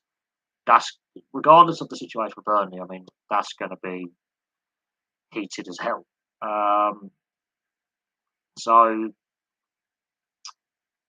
yeah, there's a lot of rivalries out there, and traditionally Tranmere's biggest rivals were Chester, but Chester have basically gone out of business multiple times. So Tranmere now have no real local rivalry. Bury gone out. Portsmouth Southampton's brutal, and then you've got Bournemouth to throw in the mix as well to spice things up. Um, Plymouth Exeter, because Yeovil are now out of the Football League. Plymouth Exeter's nasty, and they both in League One next season. Um, there are some tasty rivalries. And just because they're in like a lower division or they're smaller clubs, more regional, to me, they're the best rivalries. I think the media overhypes Weymouth, Dorchester Town. Dorchester Town, my dad's old club. Anyway, Torquay would be Exeter. And of course, there Torquay would also be Plymouth, but they're currently in the non-league. Um, I think Torquay Yeovil, that's tasty in the West Country, outside the Football League right now. Um, but I like these rivalries because the obsession with Man United and Liverpool and Chelsea, Villa Birmingham's bad, West Brom Birmingham's bad, West Brom Villa's bad, Wolves West Brom's bad, Villa Wolves is bad, Birmingham Wolves is bad, and then you've got Walsall to throw in the mix, and then if there's a cup situation or whatever, and then you've got Coventry in there. Um, you couldn't make that one up. It's not just Villa Birmingham. It's any of the West Midlands clubs from Coventry to Wolves, Coventry to Walsall playing each other is madness. Or even if you get Kidderminster Harriers in there in a cup run, it just that powder keg of hostility. Um, the top teams bore me a bit. They're just overhyped. There's more than just 6 or 7 clubs in this country. There's 92 Football League and Premier League clubs in total. Plus, you've got the National League. There's about 140 clubs that are, worth. Peterborough, Cambridge United's quite an interesting one. Northampton Town, yeah. Um, Obviously, Notts County, Notts Forest hasn't taken place for a while. That's another one. Uh, Leeds Bradford's tasty back in the day. There's. Uh, well, I think MK Dons versus AFC Wimbledon is the modern derby that's been created by a shitty owner pissing off his own fan base and then moving the team. Look, Milton Keynes obviously deserved a football team at some point. I don't know why they couldn't form one from scratch and develop it like Stevenage have done, or Crawley Town have done, or Salford City have done, or even Solihull Wolves. You know what? Our community needs a football club. Let's build it up. But owner was a dimwit, and new AFC Wimbledon are a better club anyway. There's my opinion on that one. Stevenage Luton, underrated one. Yep. Yeah, no one likes MK Dons. The name is just stupid. Let's call it Milton Keynes City or Milton Keynes United MK Dons. It's just both claim to be the best team in that area. I don't know the existence of other. You see people who used to be Northamptonshire. Um,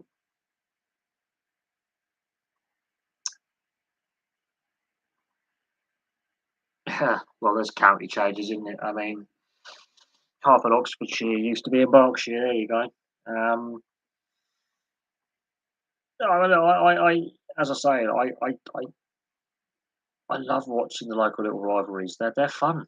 Like Norwich, Ipswich, their distance between the clubs is massive, miles wise. But that is the East Anglia derby is vicious, absolutely vicious. Um, you've got Gillingham versus what's the club? There's a Gillingham's rival. I forget who Gillingham's rival is now. That's going to annoy me. It's going to really annoy me. Gillingham Charlton's tasty. Carlisle Barrow. Well, Barrow were a non-league club until very, very recently. That's a newer rivalry that's just started to simmer. But Carlisle, I wouldn't know what Carlisle's nearest rival would be. Hartlepool? Because they haven't played in the same league as Newcastle for a long time, or Sunderland, really. And Carlisle, sort of in the middle of nowhere, aren't they? Marine versus Liverpool Ramblers. God, that's getting that's digging a bit to the non-league now and the Sunday leagues. You've had to really look for that one, haven't you? You've had to really look that one up. No, I have to. I have to admit, it doesn't matter if you're in the Premier League or League Two or the National League North or the Ryman League or the Isthmian League. We're talking non-league here, by the way. Um, Rivalries sell a sport. How high up in the league are the best amateur side? I think the best. We're talking semi-pro or fully amateur. Because if we're talking fully amateur, then we are below. We are below National League North and South League. I think we'll be. I think we'll be talking about the eighth, ninth tier, kind of like some Auburn City kind of level. Um, we'll be going, Boreham Woods and Auburn City kind of level. I think we'll be going down to like the seventh, eighth kind of tier. The Northampton Peterborough that made national news. What happened there with the fan disorder and the players misbehaving. And I could definitely look that up later on. Yeah, absolutely. Yeah. We're expecting a thunderstorm at some point, so I'm gonna have to check on that. Let's just see. We are expecting bad weather overnight, so I do want to check on a few bits and pieces. I'm not going to do the Burnley accent. I did it in front of. I did be Burnley. I did my Neil Warnock impersonation in front of my mum, and my mum didn't realise who Neil Warnock was. I had to explain to my mum who Neil Warnock was, which I found quite funny actually. Hertford Town playing the eighth tier. They're semi-pro. Um, yeah, a lot of the lower non-leagues are now dishing out a fair few professional contracts. I used to work with a lad, uh, 4 years ago, and he was um, basically a semi-pro player. He was literally he was a goalkeeper, and he would do a pay-by-play contract whilst holding down a full-time job. Um, and he was playing and he played a couple of games for Farnborough Town. He played a couple of games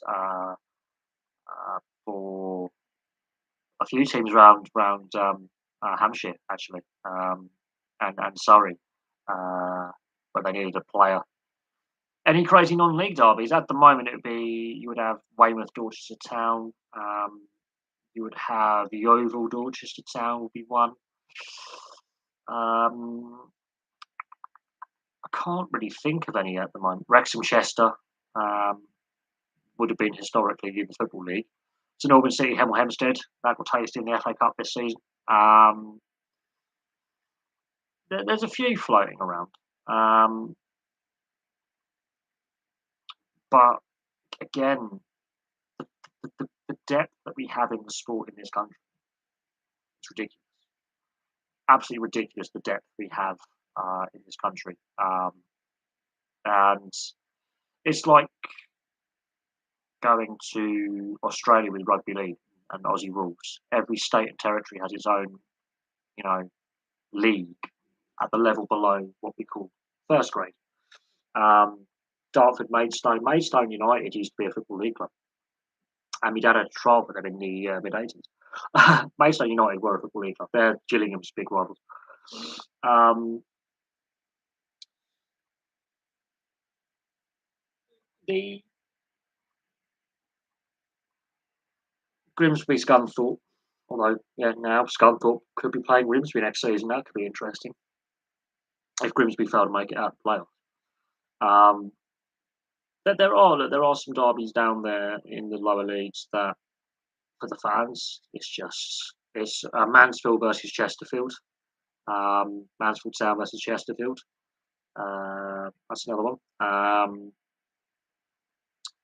It's just how rivalries evolve. It could be that one particular cup game or a heated league game, like Leeds United Chelsea's rivalry goes back to the 1970 FA Cup final. You know, do Hull have major rivals? Hull are in that position where they're on the Humber. You could argue Lincoln City. Um, you could argue Lincoln City. Uh, Blythe Spartans, but Blythe. Gateshead, yeah. Blythe Spartans, Gateshead, yeah, yeah. Um, Hull United, there is no Hull United. Jesus. Well, there is, but I would say Hull City would be Lincoln City. Um, now we're talking rugby league. We're talking Hull FC. Hull Kingston Rovers and Hull FC's rugby league. That's the big sport actually, and Hull is not football; it's rugby league. That's the yeah Hull FC versus Hull Kingston Rovers. Two of the city is split down the middle there. Um, that's probably more passionate than people realise. That's a fantastic rivalry. That is much like St Helens Wigan, Saints and Wigan Warriors. Fantastic rivalry, absolutely fantastic. Um, I've got to do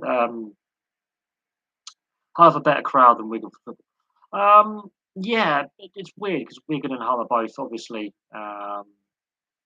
football and rugby league cities, and so's Leeds and Bradford, and crowd numbers. Middlesbrough would Middlesbrough's interesting because they're so close to so many other clubs. Possibly Hull, possibly Hull. You could argue York. You could argue Sunderland and Newcastle. Also in the northeast. Um, the north that bit of the northeast. I mean, it. Oh, it's an interesting part of the world, the northeast. Um, because because you've got this big urban sprawl, and then suddenly you're in the middle of nowhere. Um, and fantastic part of the world, fantastic people. I've Darlington, um, Doncaster, um, but no, I everyone I've met from the northeast. It doesn't matter if it's Newcastle, Middlesbrough, Hartlepool, you know, Sunderland, Hull. I do class colours Hull basically as the base of the northeast. Anywhere from the northeast coast, so from Hull to Newcastle, everyone I've met from up there is fantastic. I've got mates from Hull, I've got mates from Sunderland, I've got mates from Newcastle. I know some people from Middlesbrough. I've met some from Hartlepool. He was actually down in London as a tourist. Yeah, that was weird. He was still wearing his Hartlepool United shirt. Oh God, he's brave. Um, and I've never had a bad experience with someone from the northeast. That's why I have a lot of time for Newcastle and Sunderland fans. I've got a lot of time for Middlesbrough fans. Whenever I've come across them online on fan forums, and even on this channel, they're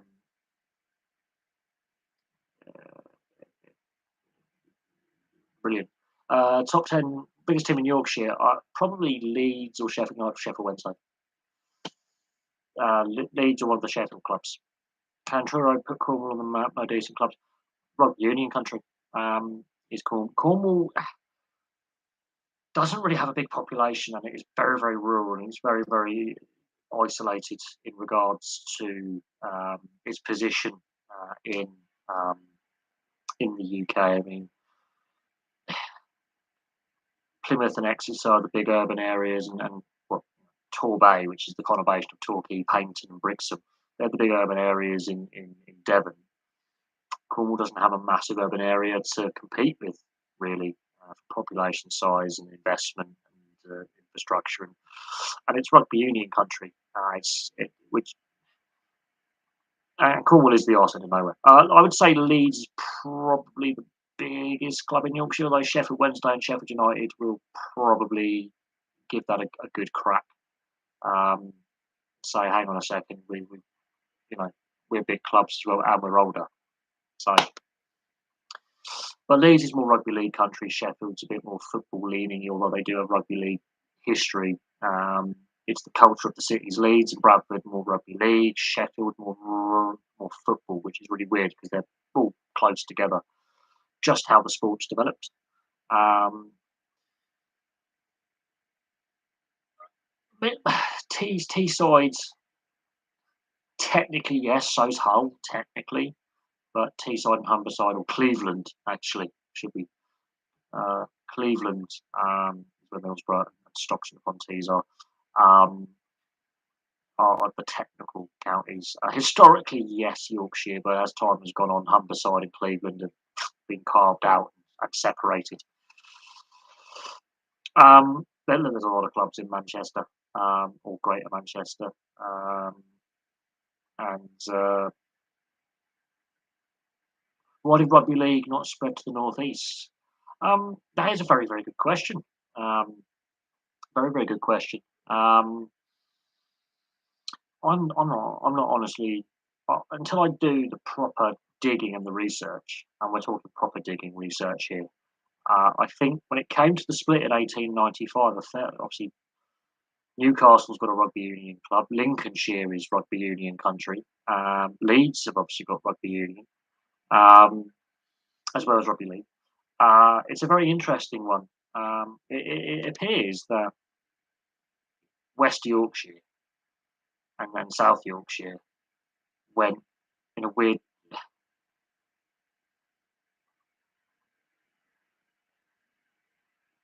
I don't know. I'm going to have to look at that when it comes to researching the Rugby Football League and why it's bits of Yorkshire and it's it and Lancashire, because Lancashire is the hotbed of the Football League as well. But it's more North Lanc. I think you'll find with Rugby League, it's very, very interesting. Football and Rugby League sort of coexist in these areas, but you'll find some towns in Lancashire are purely rugby league, and some towns in Lancashire are purely football. And then you'll find in Yorkshire, it's one city, it will be a pretty even split, like Bradford, Leeds, and then Sheffield is we've got more football than rugby league, but Sheffield Eagles, and then places like York. Um, yeah, it's odd. Neither did Burnley. Burnley and Blackburn went with the football league rather than the RFL. And but then you go to Wigan, leans more to rugby league than football, though it has both clubs. And then St Helens, no football club, rugby league. So it sort of is a weird mishmash in Yorkshire and bits of Cheshire and Lancashire. And Hull, you've got two rugby league teams, one football team at a professional level. Sheffield, two football teams and one rugby league team at a professional level. It's just really, really, really weird. So I'm going to have to look into the foundation of the Rugby Football League because rugby union's actually got a stronger presence in Lincolnshire, which has got mining country, and obviously with Newcastle with the Newcastle Falcons, and then in between you've got this rugby league, the M62 corridor as it's known. Um, but then you've got the football clubs in there as well. So yeah, Castleford's another one. Warrington's another one. St Helens, Castleford, and Wakefield. But then places like Worksop have a football team and no rugby league team. Halifax have got both. So it's a really interesting Dewsbury, yep, rugby league, and then It's really, really it's one of them really, really interesting. Do I find it weird that southern US states now have rabid ice hockey fan bases? No, not particularly. Yeah, those traditional original six and traditional locations go. Arizona's got to be moved. They just made an agreement with Tempe. They were saying Carolina got to be moved. Now they're winning. Getting to deep into the playoffs. Florida Panthers got to move. They've started to be a good side again. Make playoffs. The conversation disappears when there's actually teams like Ottawa that can't draw, and Montreal and Toronto constantly have their misfiring efforts. And the Battle of Alberta, Edmonton and Calgary have been indifferent in the playoffs for many years, and then Vancouver. There's never any question about this team has to move. Bizarre. So I'm not surprised if you introduce a sport and properly promote it and properly invest in a community, people will buy it. So no, I'm not surprised at all um, because it's clearly the it's been positive. I don't know how they promote sports locally in the US, but it's having an impact. Same with the MLS, same with Major League Rugby. Fans are interested; they'll buy in. Um, if we had an English counties tournament, who would have the best side in what sport? Because if it's like cricket, Lancashire and Yorkshire are pretty even. Um, if it's rugby league, that War of the Roses, that's pretty even. If it's football, I would say Lancashire at the moment, going by traditional county boundaries, would probably beat Yorkshire, probably, and that's including my play. Am I going to do a video on the play Maple Leafs favourite playoffs? I should have done it at the time they were knocked out in round one in the first round again. I think I've left it a little bit too. I could look back at it. It all depends what they do this summer in the draft and in free agency and in trades before the season. But we'll see. Does Manchester have a rugby league side? Yes, you've got the Salford City, you've got Salford Red Devils. You've got Oldham Rugby League as well. There was Oldham Rugby League, and it still is in the lower levels. You've got Salford. Ironically, Manchester is more of a football location. Sheffield United and Sheffield Wednesday. Sheffield Football Club have never been in the same level as United and Wednesday, and the Sheffield Eagles have a bigger fan base. If Sheffield FC was to finally do something, Sheffield United, Sheffield Wednesday are very well established. And Salford is technically not Manchester. Salford City is a separate city in Greater Manchester. Greater Manchester is just a portion of the county of Lancashire. Historically, they got siphoned off with a bit of Cheshire. Same with Merseyside, a bit of Cheshire, a bit of Lancashire to form separate counties in the 70s. Because Greater Manchester traditionally has got a little bit of Cheshire with Altrincham, and the rest of it is traditionally in Lancashire. And they decided, because it's a big urban conglomeration, we'll make a county. Same with Merseyside. We'll make a county. Salford have started to make a statement more recently, but they've not been a very successful side, no, not historically. No. Reaching a grand final is an achievement. Do I consider? I wouldn't say Salford. What we're talking, Salford City Rugby League or Salford City Football Club. Um, Forest Green, I think, is the most bizarre one because there are non-league sides which say we play in a town which has got a population of like 40,000. They play in a village with a population of like 2 to 3,000. So that's where I'm starting to go. Come on. Football, Salford isn't tin pot. At least they play in an urban area where they could draw upon dissatisfied Oldham fans, for example, or Rochdale fans, or those casual fans who like, or maybe Man United fans who are disenfranchised with Manchester United. Why do clubs in Hertfordshire could do well in a couple? What clubs?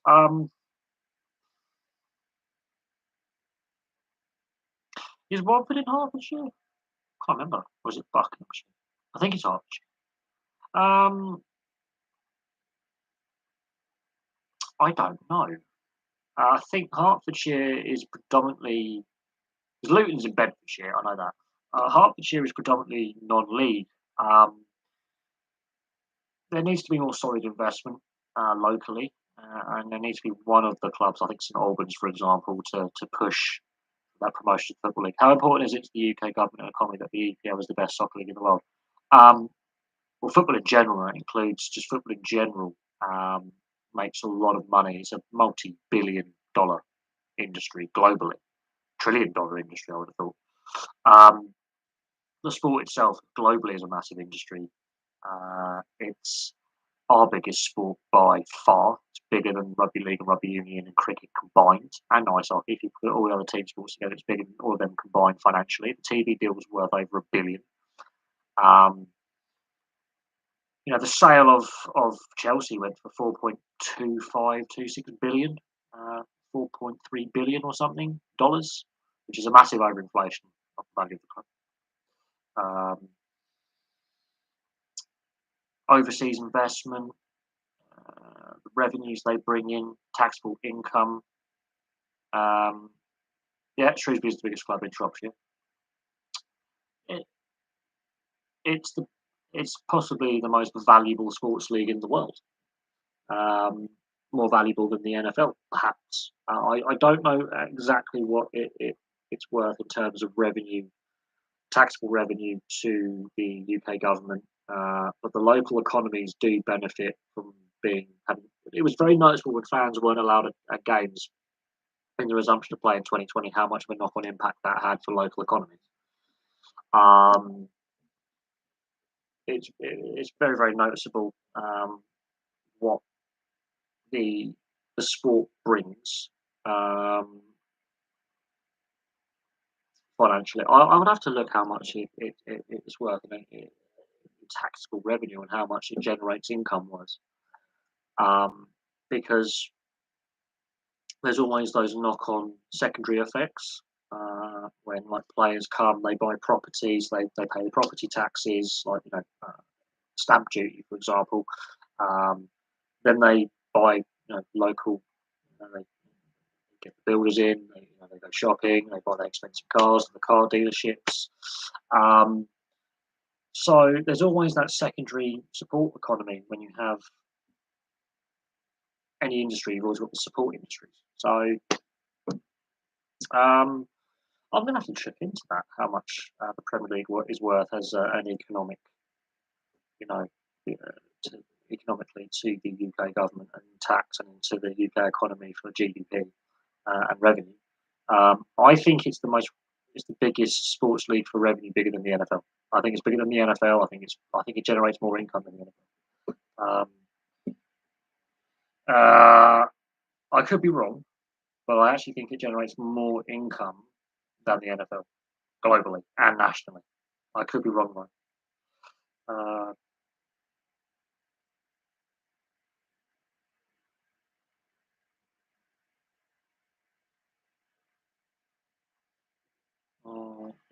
let's have a look. English Premier League revenue versus the NFL.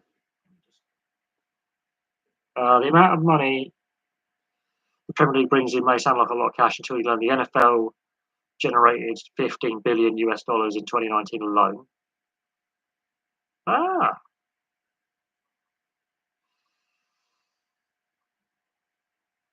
Ah, it's because of the national domestic audience. So yes, while we sell the overseas broadcast rights, the NFL makes more. Um, but it's also to do with national broadcast rights. You take the broadcast rights out of it, neither league makes a lot of money, ironically. And the NFL, certain teams are losing revenue, so bear that in mind. England divided in north south. Who would have the better national side in football rugby? Rugby league, it will be dominated by the north. Rugby union would be dominated by the south. Cricket would be pretty even between the sides because you've got Surrey and Middlesex and Somerset and Kent and Sussex in the south, and Hampshire. And up north, you've only got Durham, Yorkshire, and Lancashire. So the football will be pretty even split as well because South London just churns out players. But we've there's a debate in rugby league to bring back the Wars of the Roses game. So whereas in Australia they have state of origin, in New South Wales and Queensland, in England we obviously the predominant sides come from Lancashire and Yorkshire. The traditional boundaries bring back a Lancashire Yorkshire kind of series. They do it in cricket. They always big up the T20. They always big up the counties. Um, All Star games, we don't really do them in our sports, in our leagues. They do it in Australia. They do it in the AFL and the NRL. They do All Star games on just different formats to the US, though. But in Australia, they do it. They just don't really do it. We've done a couple of one-offs for charity and a couple of one-offs, but you could argue the Lions is basically the home nations All Stars versus, in a theory, um, versus Australia, South Africa, New Zealand, possibly Argentina, possibly Japan at some point. The British and Irish Lions, you could argue, is a home nations all-star team uh, playing against um, the best Southern Hemisphere nations or best other Tier 1 nations other than France and Italy.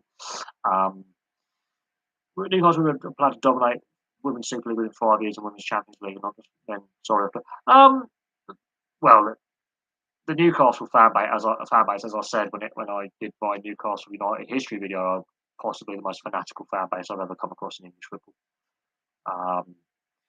They have put up with a lot of crap. But what I found very interesting with that Newcastle research is they've never been outside the top two divisions. So when I get to Man United, when I get to Everton, when I get to Liverpool, it'll be interesting to see if they've ever spent a year, just a year in the third division. But no, yes, the All-Star game format is done in Australia. They have an All-Star. The All-Star format, I think, in the NRL has been going for about a decade now, just about. The AFL, I'm not sure on, but I know that the NRL pre-season is really hotting up when the All-Star game is played between the Aborigine, Indigenous, and Maori. It used to be overseas versus Australian Indigenous All-Stars. Now it's the Indigenous, which is the Aboriginals, and Torres Islanders versus the Maori players, and that's a brilliant. That's a feisty game. There is no holding back in that, I tell you. Everton have the most consistent history, only 4 seasons in Division 2. Thanks for doing a bit of research for me. I knew Everton had the most. When is that played? It's played in February. The NRL, if you go on the NRL.com website and get a subscription, do a yearly subscription. Do not do weekly. Do not do monthly. It's a rip off. Do the yearly. It's a hell of a lot cheaper. You get more value for money. My subscription is up for renewal. I did a Windows update and a Google Chrome update. So when I went back on the NRL website, I had to log back in. And before you log back in, it gives you the payment options: weekly, monthly, or yearly. Go for a yearly subscription. Trust me, it works out as pennies per month. It really does. I don't know what it would be in US dollars, but trust me, get the subscription. Go on God, what would be the best page? Match? No, not matches.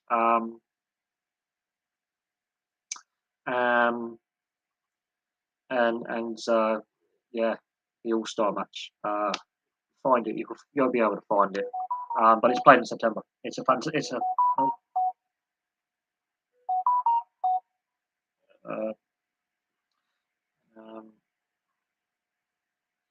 it's a fantastic match. The atmosphere is amazing, and the NRL are considering taking games to the US at some point. And I do suggest you check it out, and then come back to me and see how you feel about the uh,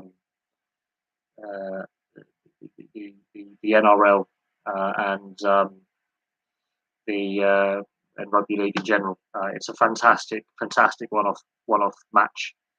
Absolutely fantastic.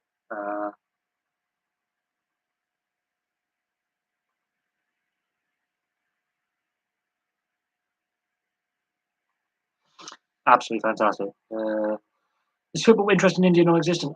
It's just not the right sport for the climatic conditions. That's why field hockey and cricket are so much more popular. Feel like it wouldn't be a bad game to start with. They generally experiment with rule variations a few years before they bring them in as well. But yeah, just go on the NRL.com website, get yourself a subscription. There is a way on I think it'll be either under NRL specials or when you, where else would it be hidden? Or when you click on the matches, there's a couple of icons. It may be hidden behind one of the icons. I think the men's and women's All Star matches are brilliant. It's not cricket in India; it's field hockey. Is the number one sport. That's the NRL.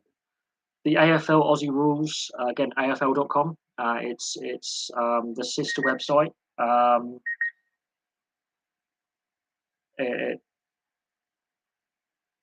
um, if you want to follow the Aussie rules, I find Aussie rules will be a little bit more confusing for a new fan, especially if you've never seen an Aussie rules match before to really understand what's going on. But I would say, yeah, rugby league is, especially the NRL, which is far superior to our Super League by a lot. And I've been very critical of the difference between NRL and Super League and the difference between the two sports.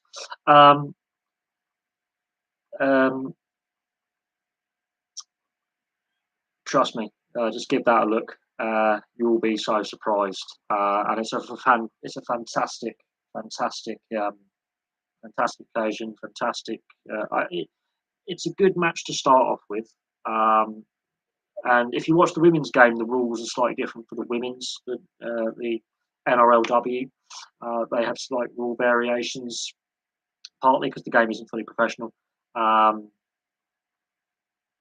um, and the length of halves is less. They play 70. At the moment, they're playing women's game, play 75 minutes rather than 80. So they tailor the rules for the quality of players available until they are fully professional. And the women's game is quite a good watch as well.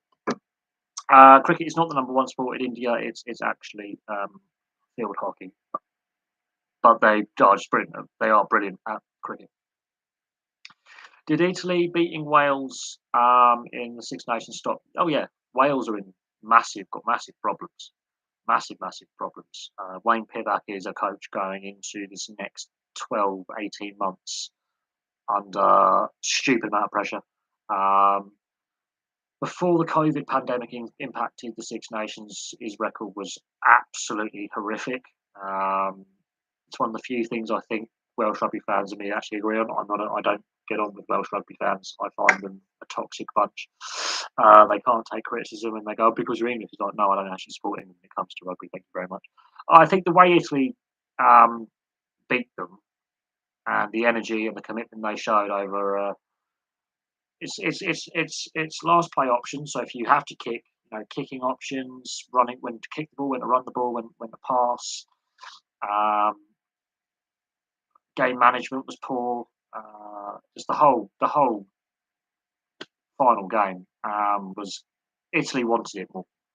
Um, Italy just wanted it more. Italy were fitter, um, and Italy were missing key players as well. That's not to say that was the strongest Italy side they could play. It wasn't. Um, uh, the, the young players coming through for Italy look scary as well. When it comes to the regions, when it comes to the United Rugby Championship, the Italian sides, well, Zebra having a bit of a bad season, but Treviso continually, um, are solid opposition for whoever they play. The Welsh regions are absolutely diabolical. Um, quite frankly, they are absolutely atrocious. The player developments at grassroots is starting to become problematic in both the men's and women's uh, games. The domestic game in Wales is in crisis financially. Um, the Welsh Rugby Union and to a certain extent Welsh Rugby League is in a right state. Um, yeah, people have been questioning it. At the same time, Wales weren't much better. Um, and for defending champions to be that that bad um, throughout. Yeah, they beat a Scotland side, but Scotland are so all over. I wouldn't say football is now Wales' number one sport, but if this Welsh football team qualified for the World Cup tomorrow, um, huge questions will be asked about rugby union, the direction it's taking, the fact they've gone with the overseas coach for the better part of 17 years now, 18 years. First Gatland, now Pivac. Um, the lack of um, that lack of trust in the domestic coaches that they produce, um, and some of the best Welsh coaches are coaching at other nations, and are leaving the Welsh game and going, to other nations, and being assistants and head coaches. It doesn't matter if it's tier three or tier two, or being an assistant from a tier one nation. They're going elsewhere. The fact that their old defence coach Sean Edwards was an Englishman, the fact that their old head coach was a Kiwi, their current head coach is a Kiwi, is a concern. Do I think? So yeah, there's definitely massive problems with Welsh rugby, financial, structural, the direction sports taking. Do I think more countries should follow suit, put their Olympic training centres at high altitude? I've seen the Italian Olympic team train in the Alps. I've seen the Italian Serie A clubs train in the Alps. I've seen a lot of in the summer, a lot of the autumn, as we call autumn, you call it fall, but autumn winter leagues like football, like rugby union, train in the Alps and the Pyrenees in Europe, just to save on travel costs. Bloody bugs. And that's professional teams doing that. Olympic programs. Oh, you bugger! Got a mozzie. Ugh. Olympic programs is interesting because it depends on what kind of funding you have.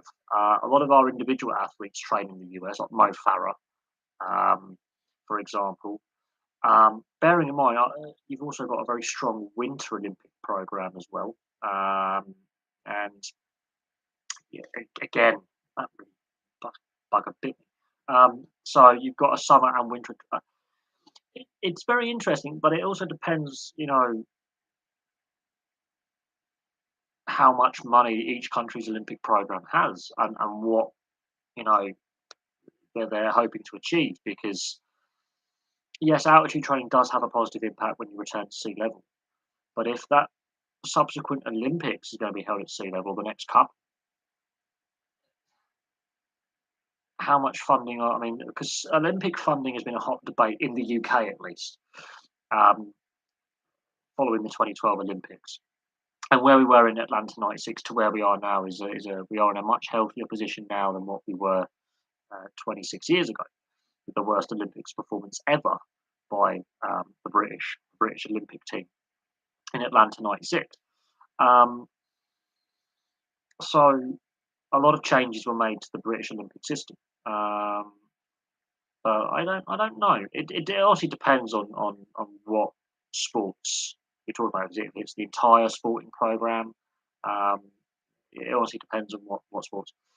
Um, how many teams play in purple other than Fiorentina? Ooh, I think there's a couple. I think is it is it Real Salt Lake in the MLS? I think there's an MLS side that plays in purple. I can't be certain, but I think an MLS side plays in purple. Um, but I don't know. I'll have to have a look at that. But Fiorentina, that's something to do with the old Duchy of Tuscany and the old city of Florence, and the Florentine city flag, and the Medici family, which goes back into history, and that Florentine. Play Assassin's Creed 2 and you understand what I'm talking about. Yeah, I knew there was an MLS side. I thought it was Real Salt Lake or Orlando City, but thank you.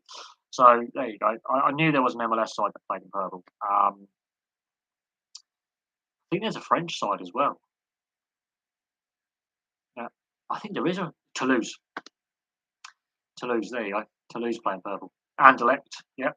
Toulouse, Anderlecht.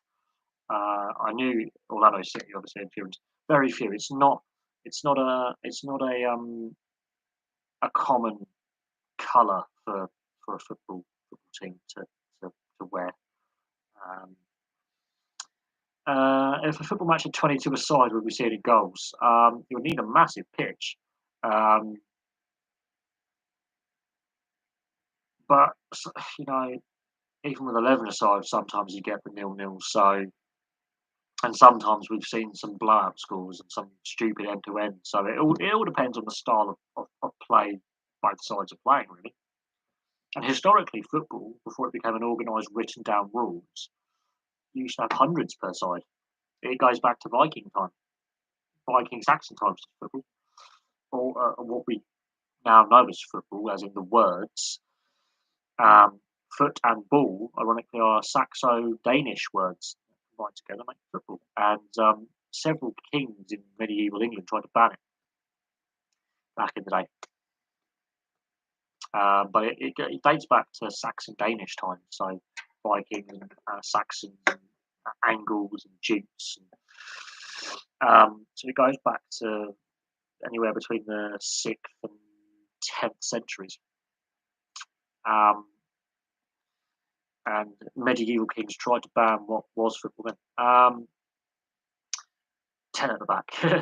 Am I a fan of Rugby Sevens? I've played it. I've watched it. I think as a casual fan, if you casually watch, flicking through, um, it is a fun watch. But I couldn't watch it intensely um, all the time. But if you're playing it, it's good to develop your skills. Yeah, definitely a good sport to develop your skills. Um, if you're a back row forward or an outside back, sevens is a perfect format to develop your handling skills and also your man marking skills as well. Perfect format, but it's a format that in short bursts you can watch, but not for a regular season. AFC Bournemouth do play in red and black, so do AC Milan play in red and black. But not many. And Exeter City actually play in the same colours as Sheffield United as well. I wouldn't say there's too many tries. It's just it's more designed to, sevens is actually, ironically, is a very good coaching tool. You will see sides in training train with the sevens format. You will see training drills based on sevens. So basically, what you've taken out is your type five forwards. So you've taken the front row and the second row out of the game, basically. So that's where your ruck and maul is. And you're basically doing your outside back moves with your loose forwards, your back rows, your six, your two flankers, and your number eight. So your set plays off scrum, line out, and maul and ruck. So it is basically sevens comes from training ground drills, basically. And when you are training for 15 aside, you will be basically playing sevens because they'll go, well, here's your breakdown. So they'll take the front five to practice their scrummaging technique, ironically, on the scrum machines. And while they're not there, the coach will put down the ball and go, right, bang, I'm going to do some phases without them. Do I follow our sports teams in Blackburn? Yes, I do. I follow the Canberra Raiders, the Broncos, London Broncos, that is, not Brisbane. And I follow the Jets and the Coyotes and the NHL. And I follow the local ice hockey team, the Bees Ice Hockey Club, because they don't want to play Blackburn. They're playing Slough these days. You like Inter better than AC, just don't really know why. Sometimes people get a feeling. Yeah. I'm not big on rugby, other than I know that happened. Oh yeah, they did try combined rugby league, rugby union, sevens, nines competitions. It was a big thing in the 80s and the 90s to come up with these schemes to try and do these hybrid games. I've seen loads of documentaries on it. There was a big drive in the 80s and the 90s when the Super League war was starting in Australia, which also Super League been formed over here as well, to come up with these hybrid sevens, nines formats.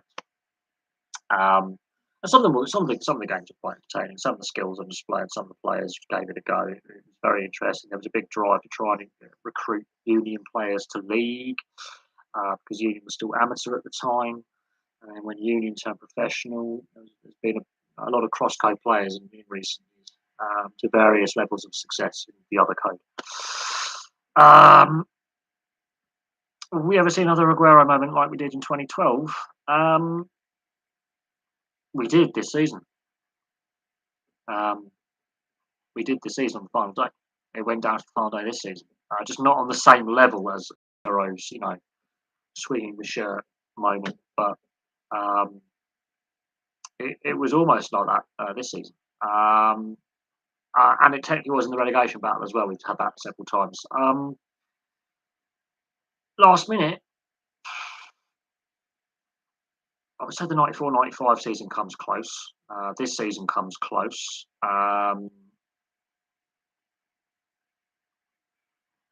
Possibly. You just don't know.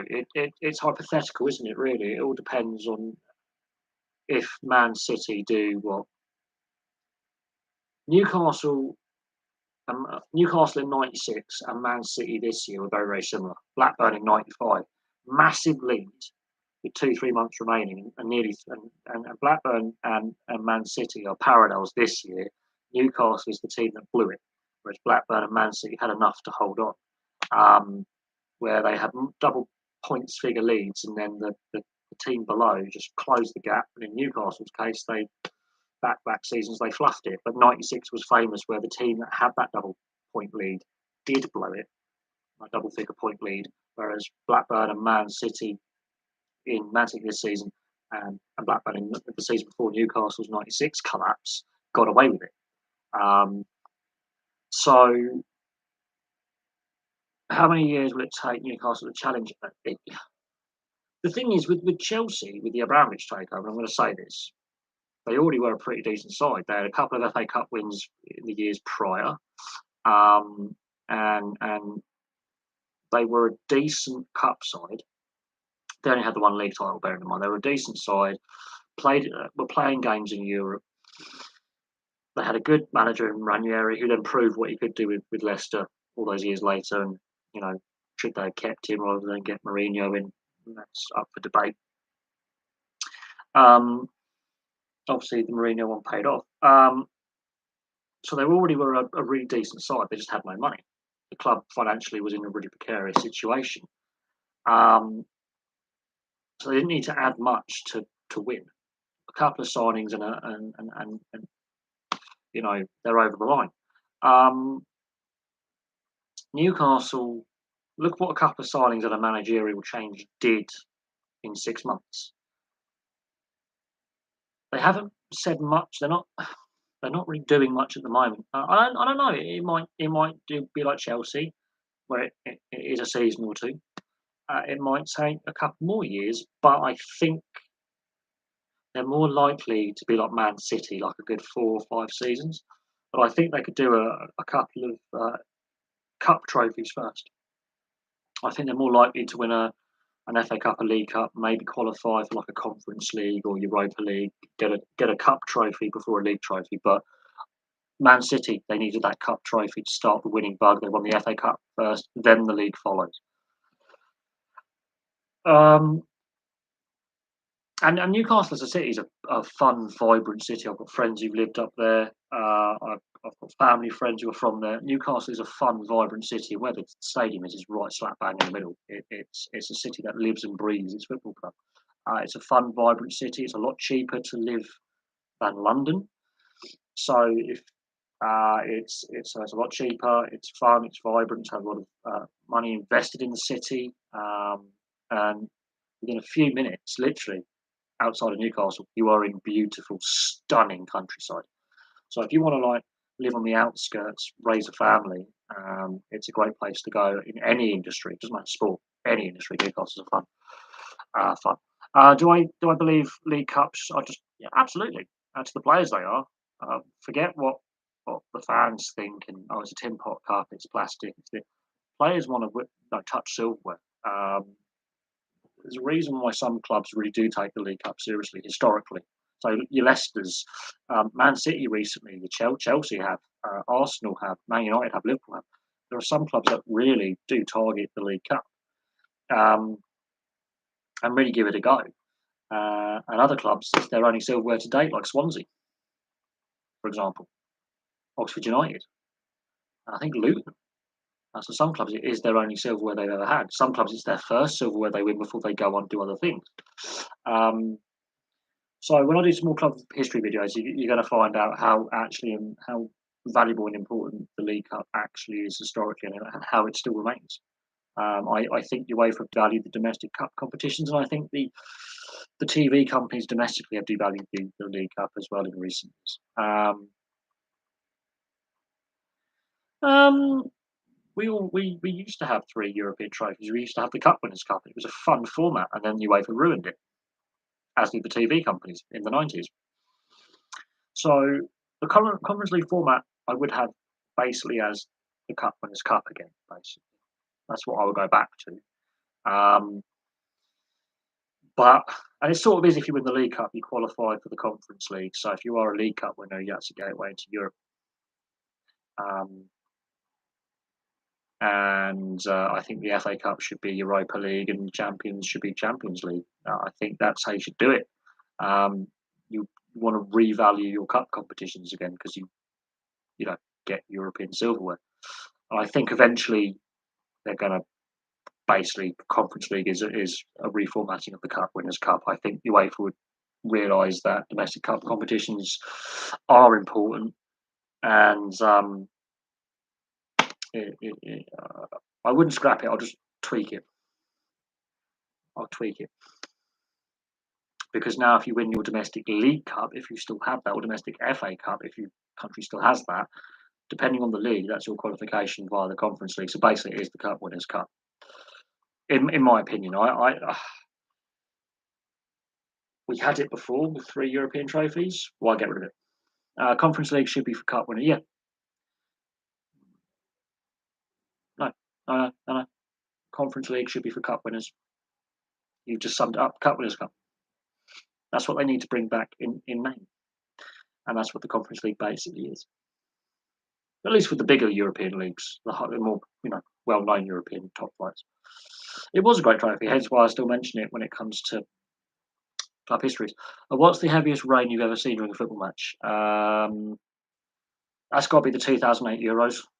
And I think Turkey were playing Austria, I believe. If I'm not mistaken, that game was the pitch basically flooded. They carried on playing, but that was bad. Check out the 2008 Euros.